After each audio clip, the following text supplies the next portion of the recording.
Hallelujah. Hallelujah. വളരെ സന്തോഷത്തോടെ നന്ദി നിറഞ്ഞ മനസ്സോടെ പ്രിയപ്പെട്ടവരായി നിങ്ങളുടെ മുമ്പിലായിരിക്കുന്നു. സമയം കണ്ടെത്തി ഈ ആലയത്തിൽ പ്രാർത്ഥിക്കാൻ വന്ന നിങ്ങളുടെ സാന്നിധ്യത്തെ ബഹുമാനത്തോടു കൂടി കാണുന്നു.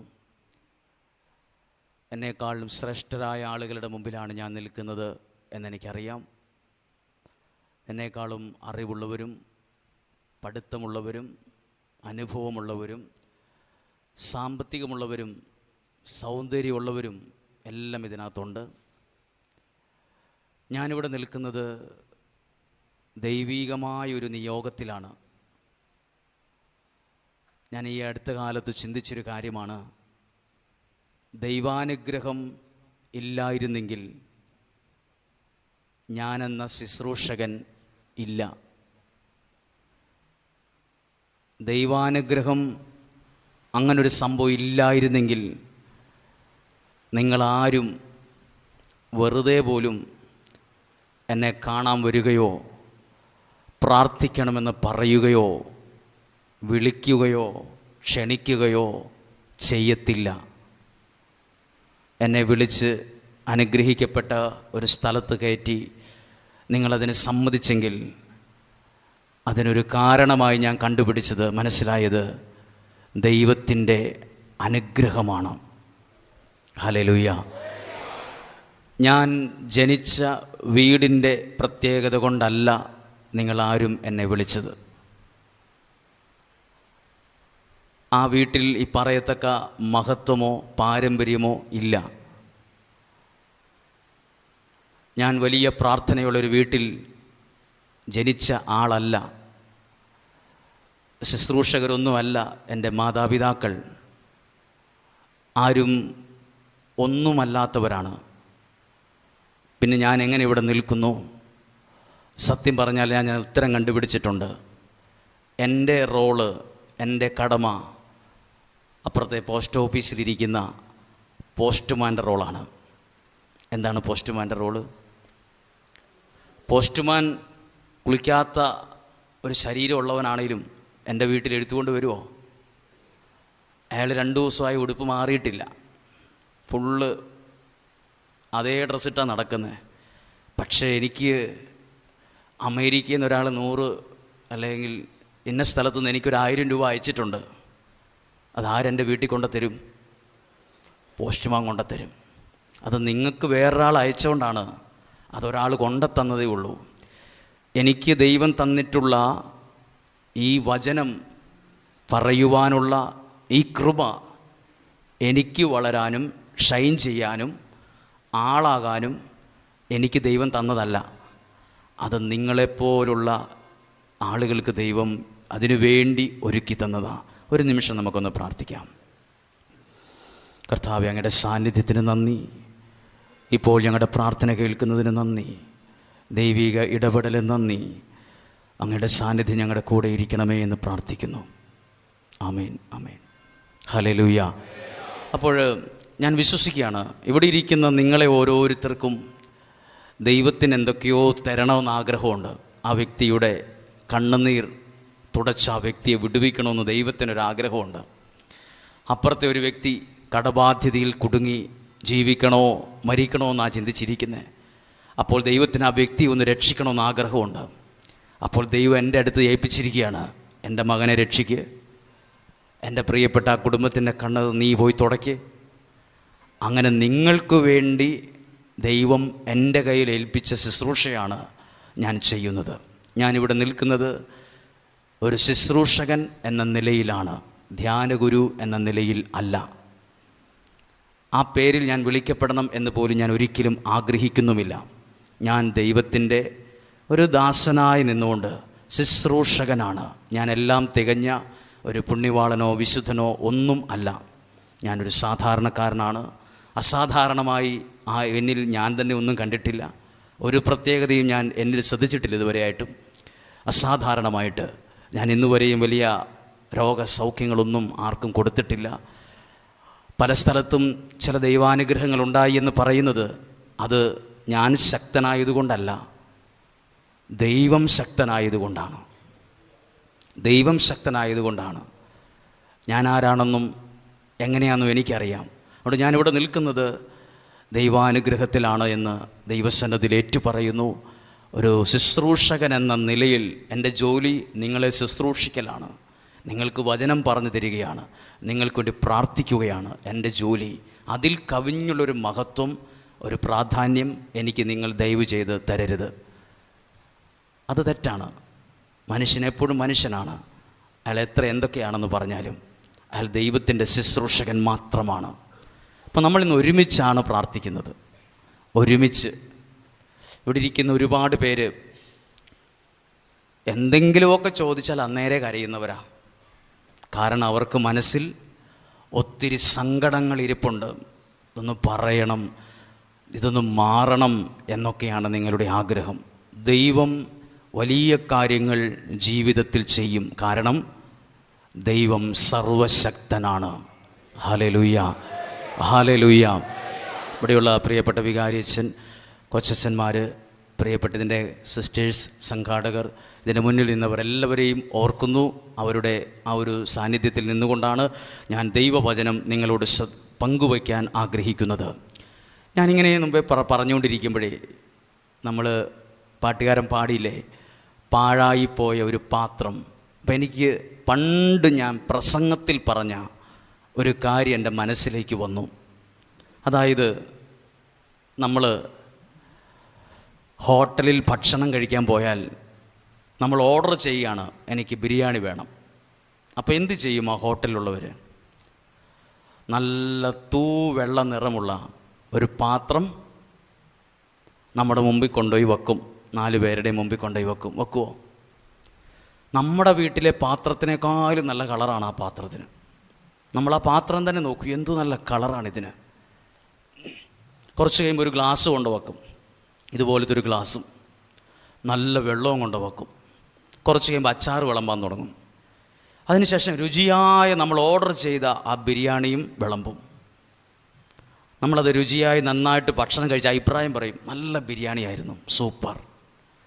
നമ്മൾ പൈസയും കൊടുത്ത് ഇറങ്ങിപ്പോകും. ഇപ്പം നമ്മൾ എന്തൊക്കെയാണ് കണ്ടിട്ടുള്ളൂ? നല്ല വെള്ള നിറമുള്ള പാത്രം, നല്ല രുചിയുള്ള ഫുഡ്, നല്ല ഗ്ലാസ് എല്ലാം കണ്ടിട്ടുള്ളൂ. എന്നാൽ കുറച്ചങ്ങോട്ട് മാറി ആ കൈ കഴുകുന്നതിന് ഇപ്പുറത്തൊരു വാതിലുണ്ട്.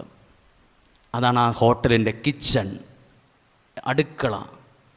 അങ്ങോട്ട് ചെന്നാൽ ഇത്രയും വെള്ള നിറമുള്ള പാത്രം വല്ലതും കാണുമോ? ആ പാത്രത്തിനെല്ലാം ബിരിയാണി കഴിച്ച് എന്നോടൊരു കാര്യം പറയാനുണ്ട്. പോവില്ല ചേട്ടാ, ഒരു മിനിറ്റ്. രാവിലെ തൊട്ട് ഈ ഗ്യാസിൻ്റെ പുറത്താണ് ഞാനിരിക്കണത്. നേരം വെളുക്കുമ്പോൾ ഈ കടക്കാരൻ എന്നെ കയറ്റി വച്ചിരിക്കുന്ന ഈ ഗ്യാസിൻ്റെ പുറത്തേക്ക്. എൻ്റെ കളറൊക്കെ പോയി. കളറ് പോയി. ഇത് വലിച്ചിട്ടും എടുത്തിട്ടും ഇളക്കിയും ഇതിൻ്റെ പല ഭാഗവും ചളുങ്ങിയും പോയി. ഒരു കാര്യം ഓർക്കണം, നിങ്ങളുടെ മുമ്പിൽ കണ്ട വെള്ളപ്പാത്രമാണോ, അടുക്കളയിലുള്ള കരിപ്പാത്രമാണോ സത്യം പറഞ്ഞാൽ ഏറ്റവും വലുത്? ആ അടുക്കളയിരുന്ന കരിപ്പാത്രത്തിനാണ് പൈസ കൊടുക്കേണ്ടത്. കാരണം അതാ സഹിച്ചത്. ഈ വെള്ളപ്പാത്രം ഒന്നും അറിഞ്ഞിട്ടില്ല. ഈ എല്ലാവരുടെയും നല്ല വർത്തമാനം മാത്രം കേട്ടിട്ടേ ഉള്ളൂ. എല്ലാവരും ശ്രദ്ധയോടെ എടുക്കുന്നു, ശ്രദ്ധയോടെ കൊണ്ടുപോകുന്നു, നന്നായിട്ട് കഴുകുന്നു, പേപ്പർ കൊണ്ട് തുടയ്ക്കുന്നു, വീണ്ടും ഇവിടെ വയ്ക്കുന്നു. ഭയങ്കര കെയറിങ്ങാണ്. അടുക്കളയിലുള്ള പാത്രത്തിനോ ചവിട്ട് കിട്ടും, തൊഴി കിട്ടും, മുഴുവൻ കരി പിടിച്ചിരിക്കുന്നു, വക്ക് ചളുങ്ങിയിരിക്കുന്നു. കൊണ്ടുപോയിക്കൊണ്ട് അവിടെ ആ അടുക്കള ഭാഗത്തേക്ക് ആ പൈപ്പിൻ്റെ ചോട്ടിലോട്ടുകൂടി തട്ടും. സത്യം പറഞ്ഞാൽ പ്രാർത്ഥിക്കുന്ന നമ്മളൊക്കെ ഈ കരി പിടിച്ച പാത്രത്തിന് തുല്യമാണ്. ഒരുപാട് സഹിച്ചും വിഷമം അനുഭവിച്ചും സങ്കടം അനുഭവിച്ചും ചളുങ്ങിയും കളറ് പോയും ജീവിതത്തിൻ്റെ പകുതി മുക്കാലും അസ്തമിച്ചു. പക്ഷെ ഒരു കാര്യമുണ്ട്, നമ്മളൊക്കെ ഇച്ചിരി സഹിച്ചാലും നമ്മളിൽ നിന്നാണ്, ഇതിനകത്തു നിന്നാണ് ഇപ്പുറത്ത് വിളമ്പിയ നല്ല ഭക്ഷണം ഉണ്ടായത്. ഹല്ലേലൂയ. ഇത് ഈ പാട്ട് പാടിയപ്പോൾ ഇങ്ങനെ ഓർത്ത്, പണ്ട് ഇത് ഇടയ്ക്കൊക്കെ ഞാൻ പറയുമായിരുന്നു, ഇടയ്ക്കൊക്കെ ഇത് ഓർക്കുമായിരുന്നു. പ്രാർത്ഥിക്കുന്ന ആൾക്കാർ നോക്കിയിട്ട് പറയില്ല, ഇയാൾ എപ്പോഴും പ്രാർത്ഥനയാണ്, ഇയാൾ ഇവിടെ എപ്പോഴും ആരാധനയ്ക്ക് പോക്കാണ്, വീട്ടിലെ കാര്യമൊന്നും ചെയ്യുന്നില്ല. നമ്മളൊക്കെ ഈ കരി പിടിച്ച പാത്രമാണ്. ആരും ശ്രദ്ധിക്കുകയില്ല, ആരും കണ്ടില്ല, ആരും മൈൻഡ് ചെയ്യില്ല. പലരും കളിയാക്കും, കുറ്റപ്പെടുത്തും, ഇടിക്കും, തൊഴിക്കും. പക്ഷേ ഈ പാത്രത്തിൽ നിന്നാണ് നമ്മൾ നല്ല ബിരിയാണി ആയിരുന്നു എന്ന് പറഞ്ഞ ഫുഡ് വന്നത്, വെന്തത് ഇതിനകത്തിരുന്ന. അപ്പം നമ്മളിൽ ഒത്തിരി സഹനമൊക്കെ ഉള്ളവരുണ്ടെങ്കിലും നമ്മളിൽ നിന്ന് നമ്മൾ പോലും അത്ഭുതപ്പെടുന്ന ചില റിസൾട്ട്, നന്മകൾ ഒരുപക്ഷെ നമ്മുടെ മക്കളുടെ ജീവിതത്തിൽ, അടുത്ത തലമുറയിൽ നമ്മുടെ ജീവിതത്തിൽ നിന്ന് വരും. ചിലപ്പോൾ നമ്മുടെ മക്കളെ പോലും വിളിച്ചപ്പം പറഞ്ഞിട്ടുണ്ടാവും, എന്ത് പ്രാർത്ഥന, അമ്മ പോയി പ്രാർത്ഥിക്കും. മിക്കവാറും ഈ പ്രാർത്ഥനയ്ക്ക് വരുന്നതിന് മുമ്പ് ഭയങ്കര വഴക്ക് നടന്നിട്ടായിരിക്കും ഇങ്ങോട്ട് വന്നത്. ഭയങ്കര വഴക്ക് വീട്ടിൽ കിടന്ന്, എന്തിനാ പ്രാർത്ഥനയ്ക്ക് വരുന്നുണ്ടോ, നിങ്ങൾ വരുന്നുണ്ടോ, നിങ്ങൾ വരുന്നില്ലേ എന്നും ചോദിച്ച് വഴക്കുണ്ടായി. ആര് വന്നാലും വന്നില്ലേലും, ആര് കേട്ടാലും കേട്ടില്ലേലും, നമ്മളിൽ നിന്ന് ദൈവം ചിലതിനെയൊക്കെ നല്ലതാക്കി കൊണ്ടുവരും. ചിലർ പറയില്ലേ, ആ മാതാപിതാക്കളൊക്കെ ഒത്തിരി സഹിച്ച എന്നാ, ആ മക്കളും മിടുക്കരാണല്ലോ, അവരൊന്നും നല്ല ഭക്ഷണം കഴിച്ച് നല്ലൊരു ഹോട്ടലിൽ പോയി നല്ലൊരു ടൂറ് പോയിട്ടൊന്നുമില്ല. അവരൊക്കെ പ്രാർത്ഥനയായി മുട്ടുമ്മയിൽ നിന്നും കണ്ണുനീരൊഴുക്കിയൊക്കെ പ്രാർത്ഥിച്ചവരാണ്. പക്ഷെ മക്കളോ, അവരിൽ നിന്നാണ്. അപ്പം അനുഗ്രഹമുള്ള ഒരു തലമുറയെ നമുക്ക് ഉയർത്തിക്കൊണ്ട് വരണമെങ്കിൽ ഇവിടെ ഇരിക്കുന്ന നമ്മളെപ്പോലെ കുറച്ച് പേരൊക്കെ വേണം. നമ്മളെപ്പോലെ കുറച്ച് പേരൊക്കെ ഇങ്ങനെ വേണം.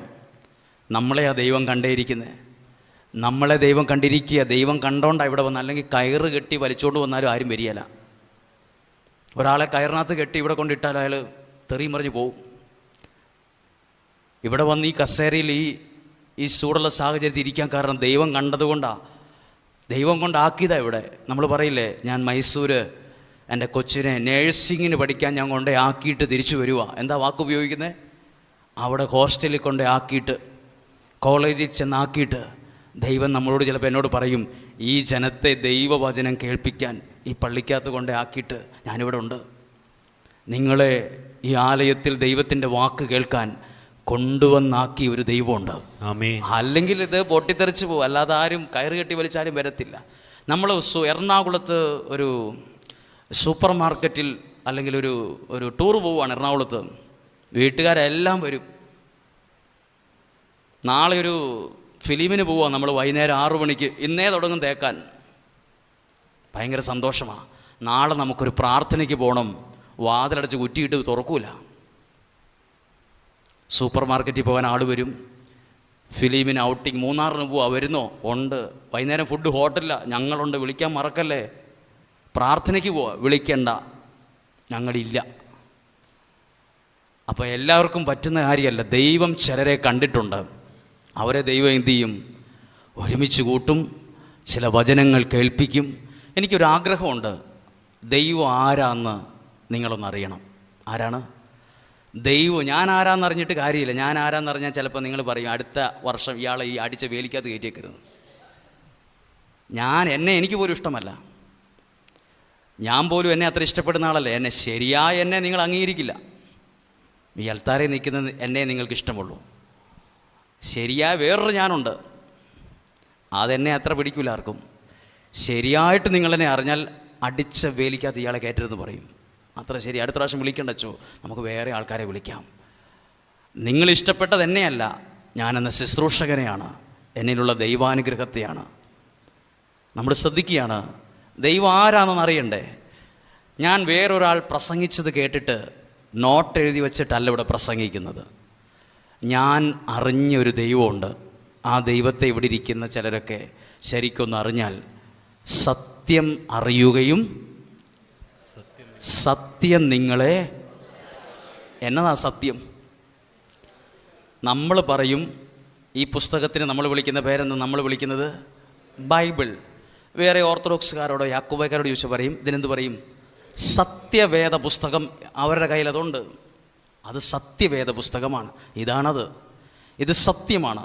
സത്യം അറിയുകയും ഈ സത്യം നിങ്ങളെ എന്താ സ്വതന്ത്രമാക്കാൻ. നമ്മളെ ആരെങ്കിലും കെട്ടിയിട്ടിട്ടുണ്ടോ? നമ്മളെ ആരെങ്കിലും പിടിച്ച് കെട്ടിയിട്ടിരിക്കുവാണോ? ഞാൻ എന്നെ കൂട്ടിലടച്ച് കിളിയാണോ? എന്താ സ്വതന്ത്രമാക്കുക? ചിലർ പറയില്ലേ, എനിക്ക് ഇങ്ങനെ ഇതിൽ നിന്നൊന്ന് പുറത്ത് കിടക്കാൻ പറ്റുന്നില്ല. സത്യം അറിയുമ്പം, വചനം അറിയുമ്പം ഓട്ടോമാറ്റിക്കായി സംഭവിക്കും. അത് നിങ്ങളെ സ്വാതന്ത്ര്യം തരും. അത് എൻ്റെ കുടുംബത്തിൽ ഒരു സന്തോഷമില്ല, ഒരു സമാധാനമില്ല. അതൊരു കൂട്ടിലടച്ച് കിളിയെപ്പോലെയാണ്. ഒരു സ്വാതന്ത്ര്യമില്ല. എൻ്റെ വീടിങ്ങനെയാണ്. സത്യം അറിയുമ്പം ആ സത്യം നിങ്ങളെ സ്വതന്ത്രരാക്കും. നിങ്ങളുടെ കുഞ്ഞുങ്ങൾ പറയുന്നു, എൻ്റെ കുഞ്ഞുങ്ങൾക്ക് മൊബൈലിൻ്റെ അടിമത്തമാണ്, അവർ മൊബൈലിൻ്റെ ഭയങ്കര പ്രശ്നമാണ്, സ്വഭാവം ഭയങ്കര പ്രശ്നമാണ്, അവർക്ക് പ്രാർത്ഥന ഇഷ്ടമല്ല, ഭക്തി ഇഷ്ടമല്ല, എൻ്റെ ഉപദേശം ഇഷ്ടമല്ല. ഉപദേശിക്കാൻ പോകരുത്. ഉപദേശം ആർക്കും ഇഷ്ടമല്ല. നിങ്ങളെന്നെ ഉപദേശിച്ച് നോക്കും, ഞാൻ ഇപ്പം തന്നെ പോകും. ഞാനിവിടെ ചേട്ടൻ ഇങ്ങനെ വന്ന് ഉപദേശിക്കാം, ചേട്ടൻ തെറി പറഞ്ഞിട്ട് പോകും. ഉപദേശം ആർക്കും ഇഷ്ടമല്ല. ദയവ് ചെയ്ത് ഉപദേശിക്കരുത്. സത്യം അറിയുമ്പം ആ സത്യവചനം ആ വ്യക്തിയെ രക്ഷിക്കും. ഉദാഹരണം പറയട്ടെ, ഒരിക്കൽ 2 മക്കളുള്ള ഒരു അമ്മ വന്ന് പറയാണ്, എൻ്റെ ഭർത്താവായ മനുഷ്യൻ എൻ്റെ മനസ്സിൻ്റെ കോണിനകത്ത് പോലും ഇല്ല, ആ മനുഷ്യനെ എനിക്ക് വെറുപ്പാണ്. അപ്പോൾ ചോദിച്ചു, എന്താണ് ഇങ്ങനെ വെറുക്കാൻ കാരണം? ആ മനുഷ്യന് എനിക്ക് പരിചയമുള്ളൊരു സ്ത്രീയുമായി അടുപ്പമുണ്ടെന്ന് അയാളുടെ ഫോണിൽ നിന്ന് ഞാൻ കണ്ടുപിടിച്ചു. അയാൾക്ക് ഭർത്താവിന് വേറൊരു സ്ത്രീയുമായി ബന്ധം ഉണ്ടെന്ന് ഫോണിൽ നിന്ന് കണ്ടുപിടിച്ചു എന്നാണ് അവർ പറയണത്. അതുകൊണ്ട് ആ വ്യക്തിയോട് വെറുപ്പാണ്. വെറുപ്പെന്ന് പറഞ്ഞാൽ ഭീകരമായ വെറുപ്പ്. ഒരിക്കലും ആ കുടുംബം നേരെയാകുമെന്ന് പള്ളി കമ്മിറ്റി വിളിച്ച്, ഗ്രൂപ്പ് വികാരിയച്ഛൻ വിളിച്ചു. അതിൽ ചർച്ച ചെയ്തപ്പം പറഞ്ഞു, നടക്കില്ല കേട്ടോ. കോൺഗ്രസിൻ്റെയും CPM-ൻ്റെയും BJP-യുടെയും ആളുകൾ പാർട്ടിക്കാരിടപെട്ടു. ഞാൻ അറിയുന്നൊരു സ്ഥലത്ത് വെച്ച് ഒരുമിച്ച് കൂടി. എടി അത് ക്ഷമിക്ക്, മനുഷ്യനല്ലേ തെറ്റുപറ്റും. പാർട്ടിക്കാർ പറയുകയാണ്, ഇല്ല ഞാൻ ക്ഷമിക്കത്തില്ല, ചേട്ടൻ എന്തു പറഞ്ഞാലും ക്ഷമിക്കത്തില്ല, ഇനി ഒറ്റയ്ക്ക് ജീവിക്കോ മരിക്കോ ഞാൻ എന്തു വേണേലും ചെയ്തോളാം. ശരിയാകാത്ത വിഷയം എൻ്റെ അടുത്ത് കൊണ്ടുവന്ന് ഞാനും കുറേ പറഞ്ഞു നോക്കി. എനിക്ക് മനസ്സിലായി ഇവരുടെ മനസ്സിൽ നിന്ന് വെറുപ്പ് പോകത്തില്ലെന്ന്. ഞാൻ പറയാൻ നിർത്തിയില്ല. നിങ്ങൾ വിവേകത്തോടെ പ്രാർത്ഥിക്കാൻ പറഞ്ഞു. ഈ 31 ദിവസം നിയോഗ പ്രാർത്ഥനയിൽ നിങ്ങൾ എന്തായാലും ശരിയായാലും ശരിയായില്ലേലും ഞാൻ ഒരിക്കലും പറയില്ല നിങ്ങൾ ആ ഭർത്താവിനെ സ്നേഹിക്കുക. ഞാൻ ആ വിഷയം ഉപദേശിക്കാൻ പോയില്ല. ഞാൻ പറഞ്ഞു, നിങ്ങൾക്ക് ദൈവത്തിൽ വിശ്വാസമുണ്ടെങ്കിൽ സത്യം നിങ്ങളെ സ്വാതന്ത്ര്യം, നല്ലൊരു കുടുംബജീവിതം തരും ഈ വചനം. ഇത് പ്രാർത്ഥിക്കാൻ പറഞ്ഞു. ഞാൻ പറയുന്നത് എൻ്റെ മാത്രമല്ല, ഇത് മീഡിയയിലൂടെ ഇത് പുറം ലോകത്തേക്ക് പോകുന്നുണ്ടെന്നറിയാം. എന്നെങ്കിലും ഒരു കാലത്ത് ഈ പറയുന്ന ആരെക്കുറിച്ചാണെന്ന് അവരും കേൾക്കുമായിരിക്കും. അല്ല, എൻ്റെ കൂടെ വന്നവർക്കറിയാം ഇത് ആരെക്കുറിച്ചാണ് പറയുന്നതെന്ന്. ഞാൻ ആരെക്കുറിച്ചാണ് പറയുന്നതെന്ന് എൻ്റെ കൂടെയുള്ളവർക്കറിയാം. എൻ്റെ കൂടെ വന്ന 4 പേർക്കും അറിയാവുന്ന ഒരാളെക്കുറിച്ചാണ് ഞാനിപ്പോൾ പറഞ്ഞുകൊണ്ടിരിക്കുന്നത്. അപ്പോൾ ഈ 31 ദിവസവും ഈ വ്യക്തി നിയോഗം വെച്ച്, നിയോഗ പ്രാർത്ഥന ആനകുതിര സംഭവമൊന്നുമല്ല, ഇത്രയും ശക്തിയുള്ള വചനത്തോട് എൻ്റെ ജീവിതം ചേർത്ത് വെച്ചുള്ള പ്രാർത്ഥനയാണ്. ഇതിന് ഫസ്റ്റ് പ്രയോറിറ്റി കൊടുക്കുവാണ്. കാരണം എന്താ? ഈ വചനത്തിൻ്റെ പ്രത്യേകത എന്താ? ഇത് ഇരുതല വാൾ. അത്രയും മൂർച്ചയുണ്ടായിട്ട് വെറുതെ പോലും ഒന്ന് ഉപയോഗിച്ച് നോക്കിയില്ലല്ലോ. തുരുമ്പിച്ച കത്തി വെച്ച് വെറുതെ മുറിയോ നോക്കുവരെ ചെയ്തിട്ടുണ്ട്. പക്ഷെ ഇത്രയും മൂർച്ചയുള്ള കത്തി കയ്യിലുണ്ടായിട്ട് ഇതുവരെയായിട്ടൊന്ന് പരിശോധിച്ച് പോലും നോക്കിയിട്ടില്ല നന്നായിട്ട് മുറിയോ എന്ന്. ഒരു വശം മൂർച്ചയുള്ള കത്തി നിങ്ങളുടെ അടുക്കളയിൽ ഇരിപ്പുണ്ട്. അതുകൊണ്ട് കൈ മുറിഞ്ഞ് കാല് മുറിഞ്ഞവരൊക്കെ ഉണ്ടാവും. അതിനൊരു സൈഡിലേ മൂർച്ചയുള്ളൂ. ബൈബിൾ പറയുന്നു, ദൈവവചനത്തിന് ഒരു സൈഡിലല്ല 2 സൈഡിൽ മൂർച്ചയാണ്. അത് എവിടെ ചെന്നാലും മുറിയും. ഉപയോഗിക്കുമ്പോൾ ശ്രദ്ധിച്ച് ഉപയോഗിക്കണം എന്ന് പറയില്ലേ? ഇതുപോലെ മൂർച്ചയുള്ള ഭാഗത്ത് ജീവിതം കൊണ്ട് വെക്ക്. തകർന്ന ജീവിതമാണ് ആ മൂർച്ചയുള്ള ഭാഗത്ത് വെക്കുന്നേ. ഈ നാട് നീളെ നമ്മളൊന്നും ചെയ്യണ്ട. ആ മൂർച്ചയുള്ള ഭാഗത്ത് എൻ്റെ തകർന്ന ജീവിതം നിങ്ങൾ ചേർത്ത് വയ്ക്കും. ഞാൻ നിങ്ങളോട് ഉപദേശിക്കില്ല. 31 ദിവസവും അവർ മൂർച്ചയുള്ള ദൈവവചനത്തോട് ചേർത്ത് തകർന്ന ജീവിതം വെച്ചു കൊടുത്തു. 31ാമത്തെ ദിവസം ഭർത്താവ്, 31 ദിവസത്തിന് മുമ്പ് തന്നെ ഭർത്താവ് ഭാര്യയെ വിളിച്ചു. എടി, എനിക്ക് നിന്നോട് സംസാരിക്കണം. നീ പറയുന്ന ആളുടെ അടുത്ത് ഞാൻ വരാം. എൻ്റെ കാര്യങ്ങളൊക്കെ എനിക്കൊന്ന് നിന്നോട് തുറന്നു പറയണം. നീ എന്നെ ഉൾക്കൊള്ളത്തില്ല, നിനക്കെന്നോട് വെറുപ്പാണ്. പക്ഷേ എനിക്ക് നീ ഇഷ്ടപ്പെടുന്ന ഒരാളുടെ അടുത്ത്, നീ അംഗീകരിക്കുന്ന ഒരാളുടെ അടുത്ത് ഞാനും കൂടെ വരാം. എനിക്കെല്ലാം ഒന്ന് ഏറ്റുപറഞ്ഞ് എനിക്ക് ഒന്ന് ക്ലിയർ ചെയ്യണം, എനിക്കൊരാഗ്രഹമാണ്. അവൾ വിശ്വസിച്ചില്ല. ഇത് തട്ടിപ്പാന്ന് പറഞ്ഞു. എന്നെ ചതിക്കുക, എന്നെ പറ്റിക്കുകയാണ് ഇയാൾ. എന്തായാലും വന്നു. അത്ഭുതമെന്ന് പറയട്ടെ, ഇന്നാ കുടുംബം ഈ നവംബർ മാസത്തിൽ ആ കുടുംബം സന്തോഷമായി ഒരുമിച്ച് ഒരു സ്ഥലത്ത് മക്കളുമായി ജീവിക്കുന്നുണ്ട്. എന്താ അവിടെ വെളിപ്പെട്ടത്? ദൈവവചനത്തിൻ്റെ മൂർച്ച. Hallelujah, hallelujah. ദൈവവചനത്തിന് മൂർച്ചയുണ്ടെന്നേ. അറിയത്തില്ലാത്തതുകൊണ്ടാണ്, ഉപയോഗിച്ചിട്ടില്ലാത്തതുകൊണ്ടാണ് അറിയില്ലാത്തത്. അതൊരു കറുത്ത പുറഞ്ചട്ടയിട്ട് സൂക്ഷിച്ച് കെമിസ്ട്രിയുടെ പുസ്തകം ഇരിക്കുന്ന പോലെ അലമാരിയിൽ ഇരുന്നാൽ മൂർച്ച വെളിപ്പെടില്ല. അതുകൊണ്ട് ആ വചനം പറയുന്നത്, നിങ്ങൾ വിശ്വാസത്തിൽ ആത്മാവിൻ്റെ വാൾ നിലത്ത് വെക്കണോ എടുക്കണോ? എടുക്കുവിൻ. എന്ത് വിഷയം ഉണ്ടെങ്കിലും അച്ചോ ഇത് പ്രാർത്ഥിക്കണമെന്ന് പറയാതെ വരുന്നതിന് മുമ്പ് നിങ്ങൾ ആ പ്രാർത്ഥനാമുറിയിൽ കയറിയിട്ട്, ദൈവമേ എൻ്റെ വിഷയം ഇതാണ്, ഇന്ന വചനത്തിൻ്റെ മൂർച്ചയുള്ള ഭാഗത്ത് എൻ്റെ ജീവിതം ഇതാ ഞാൻ ചേർത്ത് വയ്ക്കുന്നു. ഞാനിവിടെ നിൽക്കാൻ കാരണം എന്നറിയാമോ? ഈ പുസ്തകമാണ്. എനിക്ക് സത്യം പറഞ്ഞാൽ നിങ്ങൾ വിശ്വസിക്കത്തില്ല. നിങ്ങൾ പറയും ഇയാൾ വെടി പറയുകയാണ്, ഭൂലോക നുണ പറയുകയാണ്, ഇയാൾ ഭയങ്കര തള്ളാണെന്നോ പറയും. ഭയങ്കര തള്ളാണല്ലോ എന്നൊക്കെ നിങ്ങൾ ചിലപ്പോൾ പറയും. ശ്രദ്ധിക്കണം, 10ാം ക്ലാസ് വരെ എൻ്റെ വീട്ടിലൊരു ബൈബിൾ ഇല്ലായിരുന്നു. എൻ്റെ വീട്ടിൽ ഒരു കുടുംബ പ്രാർത്ഥനയും നടന്നിട്ടില്ല. കാരണം എൻ്റെ വീട്ടിൽ അത്രയും വലിയ പ്രതിസന്ധികളും, എൻ്റെ ഫാദറിൻ്റെ അപ്പച്ചൻ്റെ മദ്യപാനവും വഴക്കും ബഹളവും തെറിയും, പറമ്പിൽ കിടക്കണം, ഭക്ഷണമില്ല, ഇതെല്ലാമായി കുടുംബ പ്രാർത്ഥന ഒന്നും എൻ്റെ ഓർമ്മയിൽ ചെല്ലിയതായിട്ടോ ബൈബിൾ വായിച്ചതായിട്ടോ ഞാൻ കേട്ടിട്ട് പോലുമില്ല. അപ്പോൾ ഞാൻ ദൈവവചനം ഇന്ന് പ്രസംഗിക്കുന്നത്, ഞാനാണ് ഇന്ന് പ്രസംഗിക്കുന്നത്. അതാണ് ഒന്നാമത്തെ അത്ഭുതം.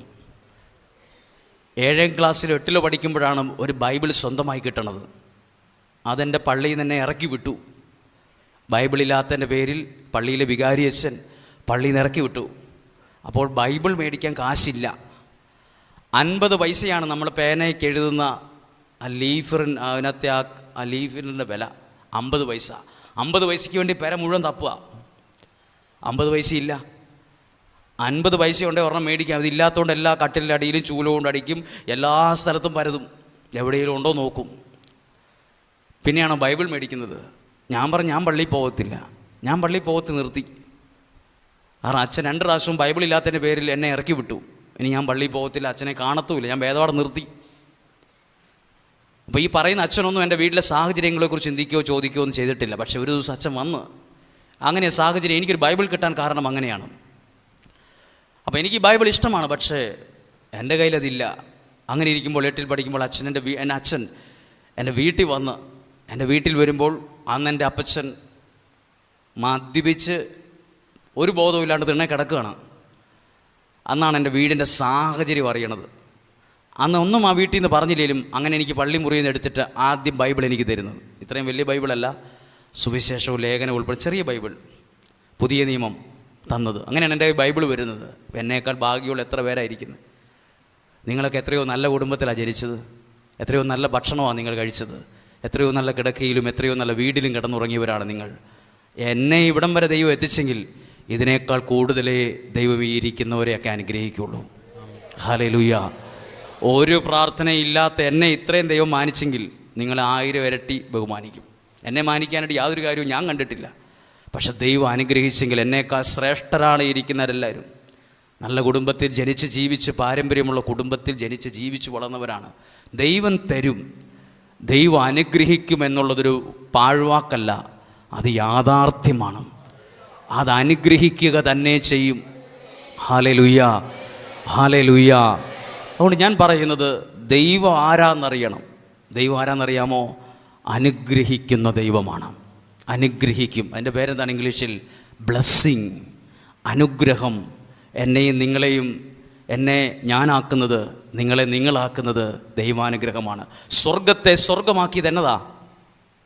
സ്വർഗത്തെ സ്വർഗമാക്കിയത് എന്നതാ? ദൈവസാന്നിധ്യമാണ്. നരകം നരകമായതിൻ്റെ കാരണം എന്നാ? ദൈവസാന്നിധ്യം ഇല്ലാത്തതുകൊണ്ടാണ്.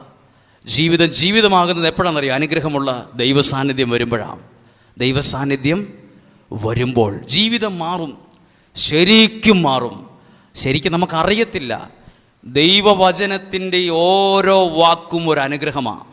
സ്വർഗത്തിലെ ദൈവം തൻ്റെ അനുഗ്രഹങ്ങളെ മുഴുവൻ വച്ചിരിക്കുന്നത് ഈ പുസ്തകത്തിനകത്താണ്. ആണോ അല്ലയോ? ഇതിനകത്താണ് ദൈവം തൻ്റെ മുഴുവൻ അനുഗ്രഹവും വച്ചിരിക്കുന്നത്. നിർഭാഗ്യവശാൽ ഇത് പ്രാർത്ഥനാമുറിയിൽ ബൾബൊക്കെ ഇട്ട് വച്ചിട്ടുണ്ട് എന്നത് കവിഞ്ഞ് ഇത് പലരും വിശ്വാസത്തിൽ ഏറ്റെടുത്തിട്ടില്ല. ഇത് വിശ്വാസത്തിൽ ഏറ്റെടുക്കുന്നവരിൽ ഈ അനുഗ്രഹം വെളിപ്പെടാൻ തുടങ്ങും. ഹല്ലേലൂയ. ഒരു കരം ഉയർത്തി ചേർന്ന് പറഞ്ഞേ ഹല്ലേലൂയ, ഹല്ലേലൂയ, ഹല്ലേലൂയ. നിങ്ങൾ നന്നായി പ്രാർത്ഥിക്കുന്നു, ദൈവവചനം ഏറ്റെടുക്കുന്നു. ഞാൻ ഈ വചനത്തിലേക്ക് പ്രവേശിക്കുന്നതിന് മുമ്പ് ഒരാളിൽ ദൈവ സാന്നിധ്യം ഉണ്ടായാൽ അയാളുടെ ജീവിതം മാറോ ഇല്ലയോ എന്നൊന്ന് പറയാൻ പോവാണ്. കുരിശ് കുരിശ് കുരിശ് എവിടെയാ? നിങ്ങളിപ്പോൾ ഒരു കുരിശ് രൂപം കിട്ടിയാൽ എവിടെ വെക്കും? പള്ളിയുടെ കുരിശിരിക്കുന്ന എവിടെയാ? ഏറ്റവും മുകളിലാണ്. നിങ്ങളുടെ കാറ് മേടിച്ചപ്പോൾ കുരിശ് രൂപം വെച്ചത് എവിടെയാണ്? എല്ലാവരും കാണുന്നിടത്താണ്. നിങ്ങളുടെ വീട് വെഞ്ചരിച്ച സമയത്ത് കുരിശ് രൂപം വെച്ചത് എവിടെയാണ്? ഏറ്റവും നല്ല സ്ഥലത്താണ്. കുരിശിനെ കുറിച്ച് എന്നാ പറയുന്നത്? കുരിശ് ശാപത്തിൻ്റെ അടയാളമായിരുന്നു. ആണോ? ആ പ്രാർത്ഥനയിലുണ്ട്, ശാപത്തിൻ്റെ അടയാളമായ കുരിശിനെ മഹത്വത്തിൻ്റെ ചിഹ്നമായി ഉയർത്തിയ കർത്താവേ. ഉണ്ടോ? അപ്പോൾ എങ്ങനെയാ ഈ കുരിശ് ശാപത്തിൻ്റെ അടയാളമായി കുരിശ് എങ്ങനെ ഇത്ര ഉയർന്നെത്തിയത്? 2000 വർഷങ്ങൾക്ക് മുമ്പ് ശാപത്തിൻ്റെ അടയാളമായ കുരിശിൽ ഒരാൾ ചേർന്ന് നിന്നു. ആര്? യേശു. ശാപത്തിൻ്റെ അടയാളമായിരുന്നു. കള്ളന്മാരെയും കവർച്ചക്കാരെയും കൊല്ലുന്ന ഒരു ഉപകരണമായിരുന്നു കുരിശ്. അതിനോട് ചേർത്ത് തറച്ചു കൊല്ലുക ശാപത്തിൻ്റെ അടയാളമായിരുന്നു. ആരും മൂളിക്കയറ്റി വെക്കുന്നൊന്നല്ലായിരുന്നു കുരിശ്, ശാപമായിരുന്നു കണ്ടാൽ തന്നെ. പിന്നെ എങ്ങനെ ഇത് മഹത്വത്തിൻ്റെ അടയാളമായി? 2000 വർഷം മുമ്പ് ശാപത്തിൻ്റെ അടയാളമായ കുരിശ് ഒരാൾ അല്പനേരം ചുമന്നു, ഒരാൾ അല്പനേരം അതിൽ കിടന്നു. അതിൻ്റെ ഫലമായി ആ കുരിശ് മഹത്വത്തിൻ്റെ ചിഹ്നമായി മാറി. ഇതുപോലെ എൻ്റെയും നിങ്ങളുടെയും ജീവിതം ഒരുപക്ഷെ ശപിക്കപ്പെട്ടതാകാം, കുറവുള്ളതാകാം, വീണുപോയതാകാം. ഈ കുരിശിനോട് യേശു ചേർന്നതുപോലെ എന്നാണോ ദൈവം നിങ്ങളുടെ ജീവിതത്തോട് ഇതുപോലെ ചേരുന്നത്, എന്നാണോ നിങ്ങളുടെ കുടുംബത്തോട് ചേരുന്നത്, അന്നോ നിങ്ങൾ ആയിരിക്കുന്ന അവസ്ഥയിൽ നിന്ന് മഹത്വത്തിൻ്റെ ഒരു അടയാളമായി ജീവിതമാണേലും കുടുംബമാണേലും വ്യക്തിയാണേലും ശുശ്രൂഷയാണേലും അത് ഉയർന്നു വരും. പറഞ്ഞേ ഹല്ലേലൂയ, ഹല്ലേലൂയ, ഹല്ലേലൂയ. ആ ശാപത്തിൻ്റെ അടയാളമായ കുരിശ് അത് സ്വർണം പൂശിയത് കൊണ്ടല്ല മോളി കയറ്റി വെച്ചിരിക്കുന്നത്. അതിൽ ദൈവ സാന്നിധ്യം വന്നപ്പോഴാണ്. ദൈവ സാന്നിധ്യമാണ് നിങ്ങളുടെ കുഞ്ഞുങ്ങളിൽ വരുന്നെങ്കിൽ അവർ ഉയരും. ദൈവ സാന്നിധ്യമാണ് നിങ്ങളുടെ കുടുംബത്തിൽ വന്ന് നിൽക്കുന്നതെങ്കിൽ മാറ്റമുണ്ടാവും. ഇനി 2000 വർഷം മുമ്പ് യേശു ജനിച്ചത് എവിടെയാണ്? പോട്ടെ, 2 മാസം, ഇതോ നവംബർ മാസം, അടുത്ത മാസം എന്താ? ക്രിസ്മസ് ആകുമ്പോൾ എന്തുണ്ടാക്കി വെക്കും? പുൽക്കൂട്. ഇത്രയും കോടികൾ മുടക്കിയ പള്ളിക്കകത്ത് ഈ പുല്ലും ഈ ഉണക്കപ്പുല്ലും എല്ലാം കൂടെ വെച്ച് പെരയുണ്ടാക്കാൻ പാടുണ്ടോ? 50 ലക്ഷം രൂപയുടെ വീട്, 75 ലക്ഷം രൂപയുടെ 3000 സ്ക്വയർ ഫീറ്റ് വീടുണ്ടാക്കി വെച്ചിരിക്കുക. വിറ്റത്ത് ഇന്നോവ എല്ലാം വന്ന് കിടക്കുക. അപ്പോഴുണ്ട് കുറേ പറമ്പിൽ നിന്ന് കിടന്ന പുല്ലും എല്ലാം കൂടെ പിടിച്ച് അവിടെ കൂടുണ്ടാക്കി വെച്ചിരിക്കുന്നു. അങ്ങനെ ചെയ്യാൻ പാടുണ്ടോ? എന്തിനാ അത് ചെയ്തേ? 2000 വർഷം മുമ്പ് യേശു ജനിച്ച സ്ഥലത്തിന് ഇന്ന് ഭയങ്കര വിലയാണ്. എന്തുകൊണ്ടാണ് ഈ പുൽക്കൂട് ഇന്ന് പള്ളിയുടെ സ്ഥാനത്ത് നമ്മുടെ വീട്ടിലൊക്കെ ഇങ്ങനെ ബഹുമാനത്തോടെ ഉണ്ടാക്കി വെക്കാൻ കാരണം? അതിൽ ആര് വന്നതുകൊണ്ടാണ്? യേശു ആ കാലിത്തൊഴുത്തിൽ 2000 വർഷം മുമ്പ് അതിൽ ജനിച്ചു. ആ ജനിച്ചതിൻ്റെ ഓർമ്മ, ആ കാലിത്തൊഴുത്തിൻ്റെ ഓർമ്മ ഇന്നും നിലനിൽക്കുക. ഇന്നും അതിൻ്റെ ഓർമ്മയുണ്ട്. ഇന്നും അതിന് പ്രധാനപ്പെട്ട ഒരു സ്ഥാനമുണ്ട്. ആര് വന്നതുകൊണ്ടാണ്? യേശു. ഇതുപോലെ യേശു നിങ്ങളുടെ ജീവിതത്തിൽ വരുമ്പോൾ നിങ്ങളുടെ ജീവിതത്തിനൊരു നിലയും വിലയും ഉണ്ടാകും. Hallelujah, hallelujah, hallelujah. അടുത്തൊരു കാര്യം കൂടി ഉണ്ട് എനിക്ക് പറയാൻ. യേശു ഓശാന ഞായറാഴ്ചയ്ക്ക് മുമ്പ് ശിഷ്യന്മാരോട് പറഞ്ഞു. എന്നാ പറഞ്ഞേ? നിങ്ങളെതിരെ കാണുന്ന ഗ്രാമത്തിലേക്ക്, ആ പട്ടണത്തിലേക്ക് പോ. അവിടെ ചെന്നിട്ട് അവിടെ ഒരു ആന, കുതിര, കഴുത, ഏതാ? നല്ല ബൈബിൾ വായിച്ചിട്ടുണ്ട് നിങ്ങൾ. കഴുതേനെ കെട്ടിയിരിക്കുന്നത് കാണും. ഒരു കഴുത കെട്ടിയിരിക്കും. കഴുതേനെ മൈൻഡ് ചെയ്യാത്തൊരു സാധനം. ഊട്ടി പോയാൽ കാണാം കഴുതേനെ. ആർക്കും വേണ്ട ഇതിനെ. ഊട്ടി പോവാണെന്ന് ചോദിക്കും, എന്താ കഴുതച്ചാണാൻ ചവിട്ടാൻ പോവാണെന്ന് ചോദിക്കും.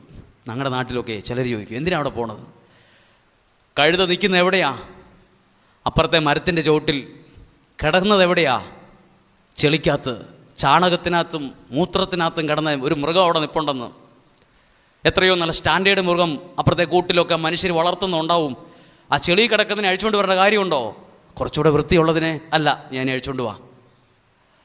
എന്നിട്ട് യേശു ആ പോയവരോട് പറയുകയാണ്, ഇതിനെ അഴിക്കുമ്പം വലിയ കേമന്മാർ ചോദിക്കും എന്തിനാന്ന്. അപ്പം നിങ്ങൾ വാ തുറന്ന് പറയണ ഒരു കാര്യം എന്നത്, ഇതിനെ അറക്കാൻ കൊണ്ടുപോവാന്നല്ല പറയേണ്ടത്, കർത്താവിന് ഈ ചാണകത്തിൽ കിടന്നവനെ കൊണ്ട് അതൊന്നും എനിക്ക് വിശ്വസിക്കാൻ പറ്റുന്നില്ല. ചാണകത്തിൽ കിടന്ന് കുറച്ചുകൂടെ വൃത്തിയുള്ളതിനെ പോലെ. ഒരു പശുവാണെ പോലും അതിനെ കറക്കുന്നതിന് മുമ്പ് എന്ത് ചെയ്യും? കുളിപ്പിക്കും, എന്നിട്ട് അതിനെ കറന്നെടുക്കുകയുള്ളൂ. ഇത് അവിടെ നിൽക്കുന്ന ചെളി നിൽക്കുന്ന മൃഗത്തെ അടുക്കാൻ തന്നെ അറപ്പാ, മൊത്തം ഈച്ചയാണ്. ഈ ഈച്ച പിടിച്ചതിനെ നോക്കിയിട്ടാണ് ദൈവം യേശു പറഞ്ഞത്, ആ ഈച്ച പിടിച്ചതിനെ സാരമില്ല, ആ ചെളി സാരമൊന്നുമില്ല. ആ ഈച്ച പിടിച്ചതാണേലും ആ ചാണകത്തിനകത്ത് കിടന്നാണേലും ചെളിക്കാത്ത നിൽക്കുന്നതിലും നിങ്ങൾ പറയണം എന്ത്? കർത്താവിന് ഇതിനെക്കൊണ്ട് ആവശ്യമുണ്ടെന്ന്. ആ കഴുതയാണ്. ചിലപ്പോൾ എനിക്ക് തോന്നും ആ മൃഗം ഞാനാണെന്ന്.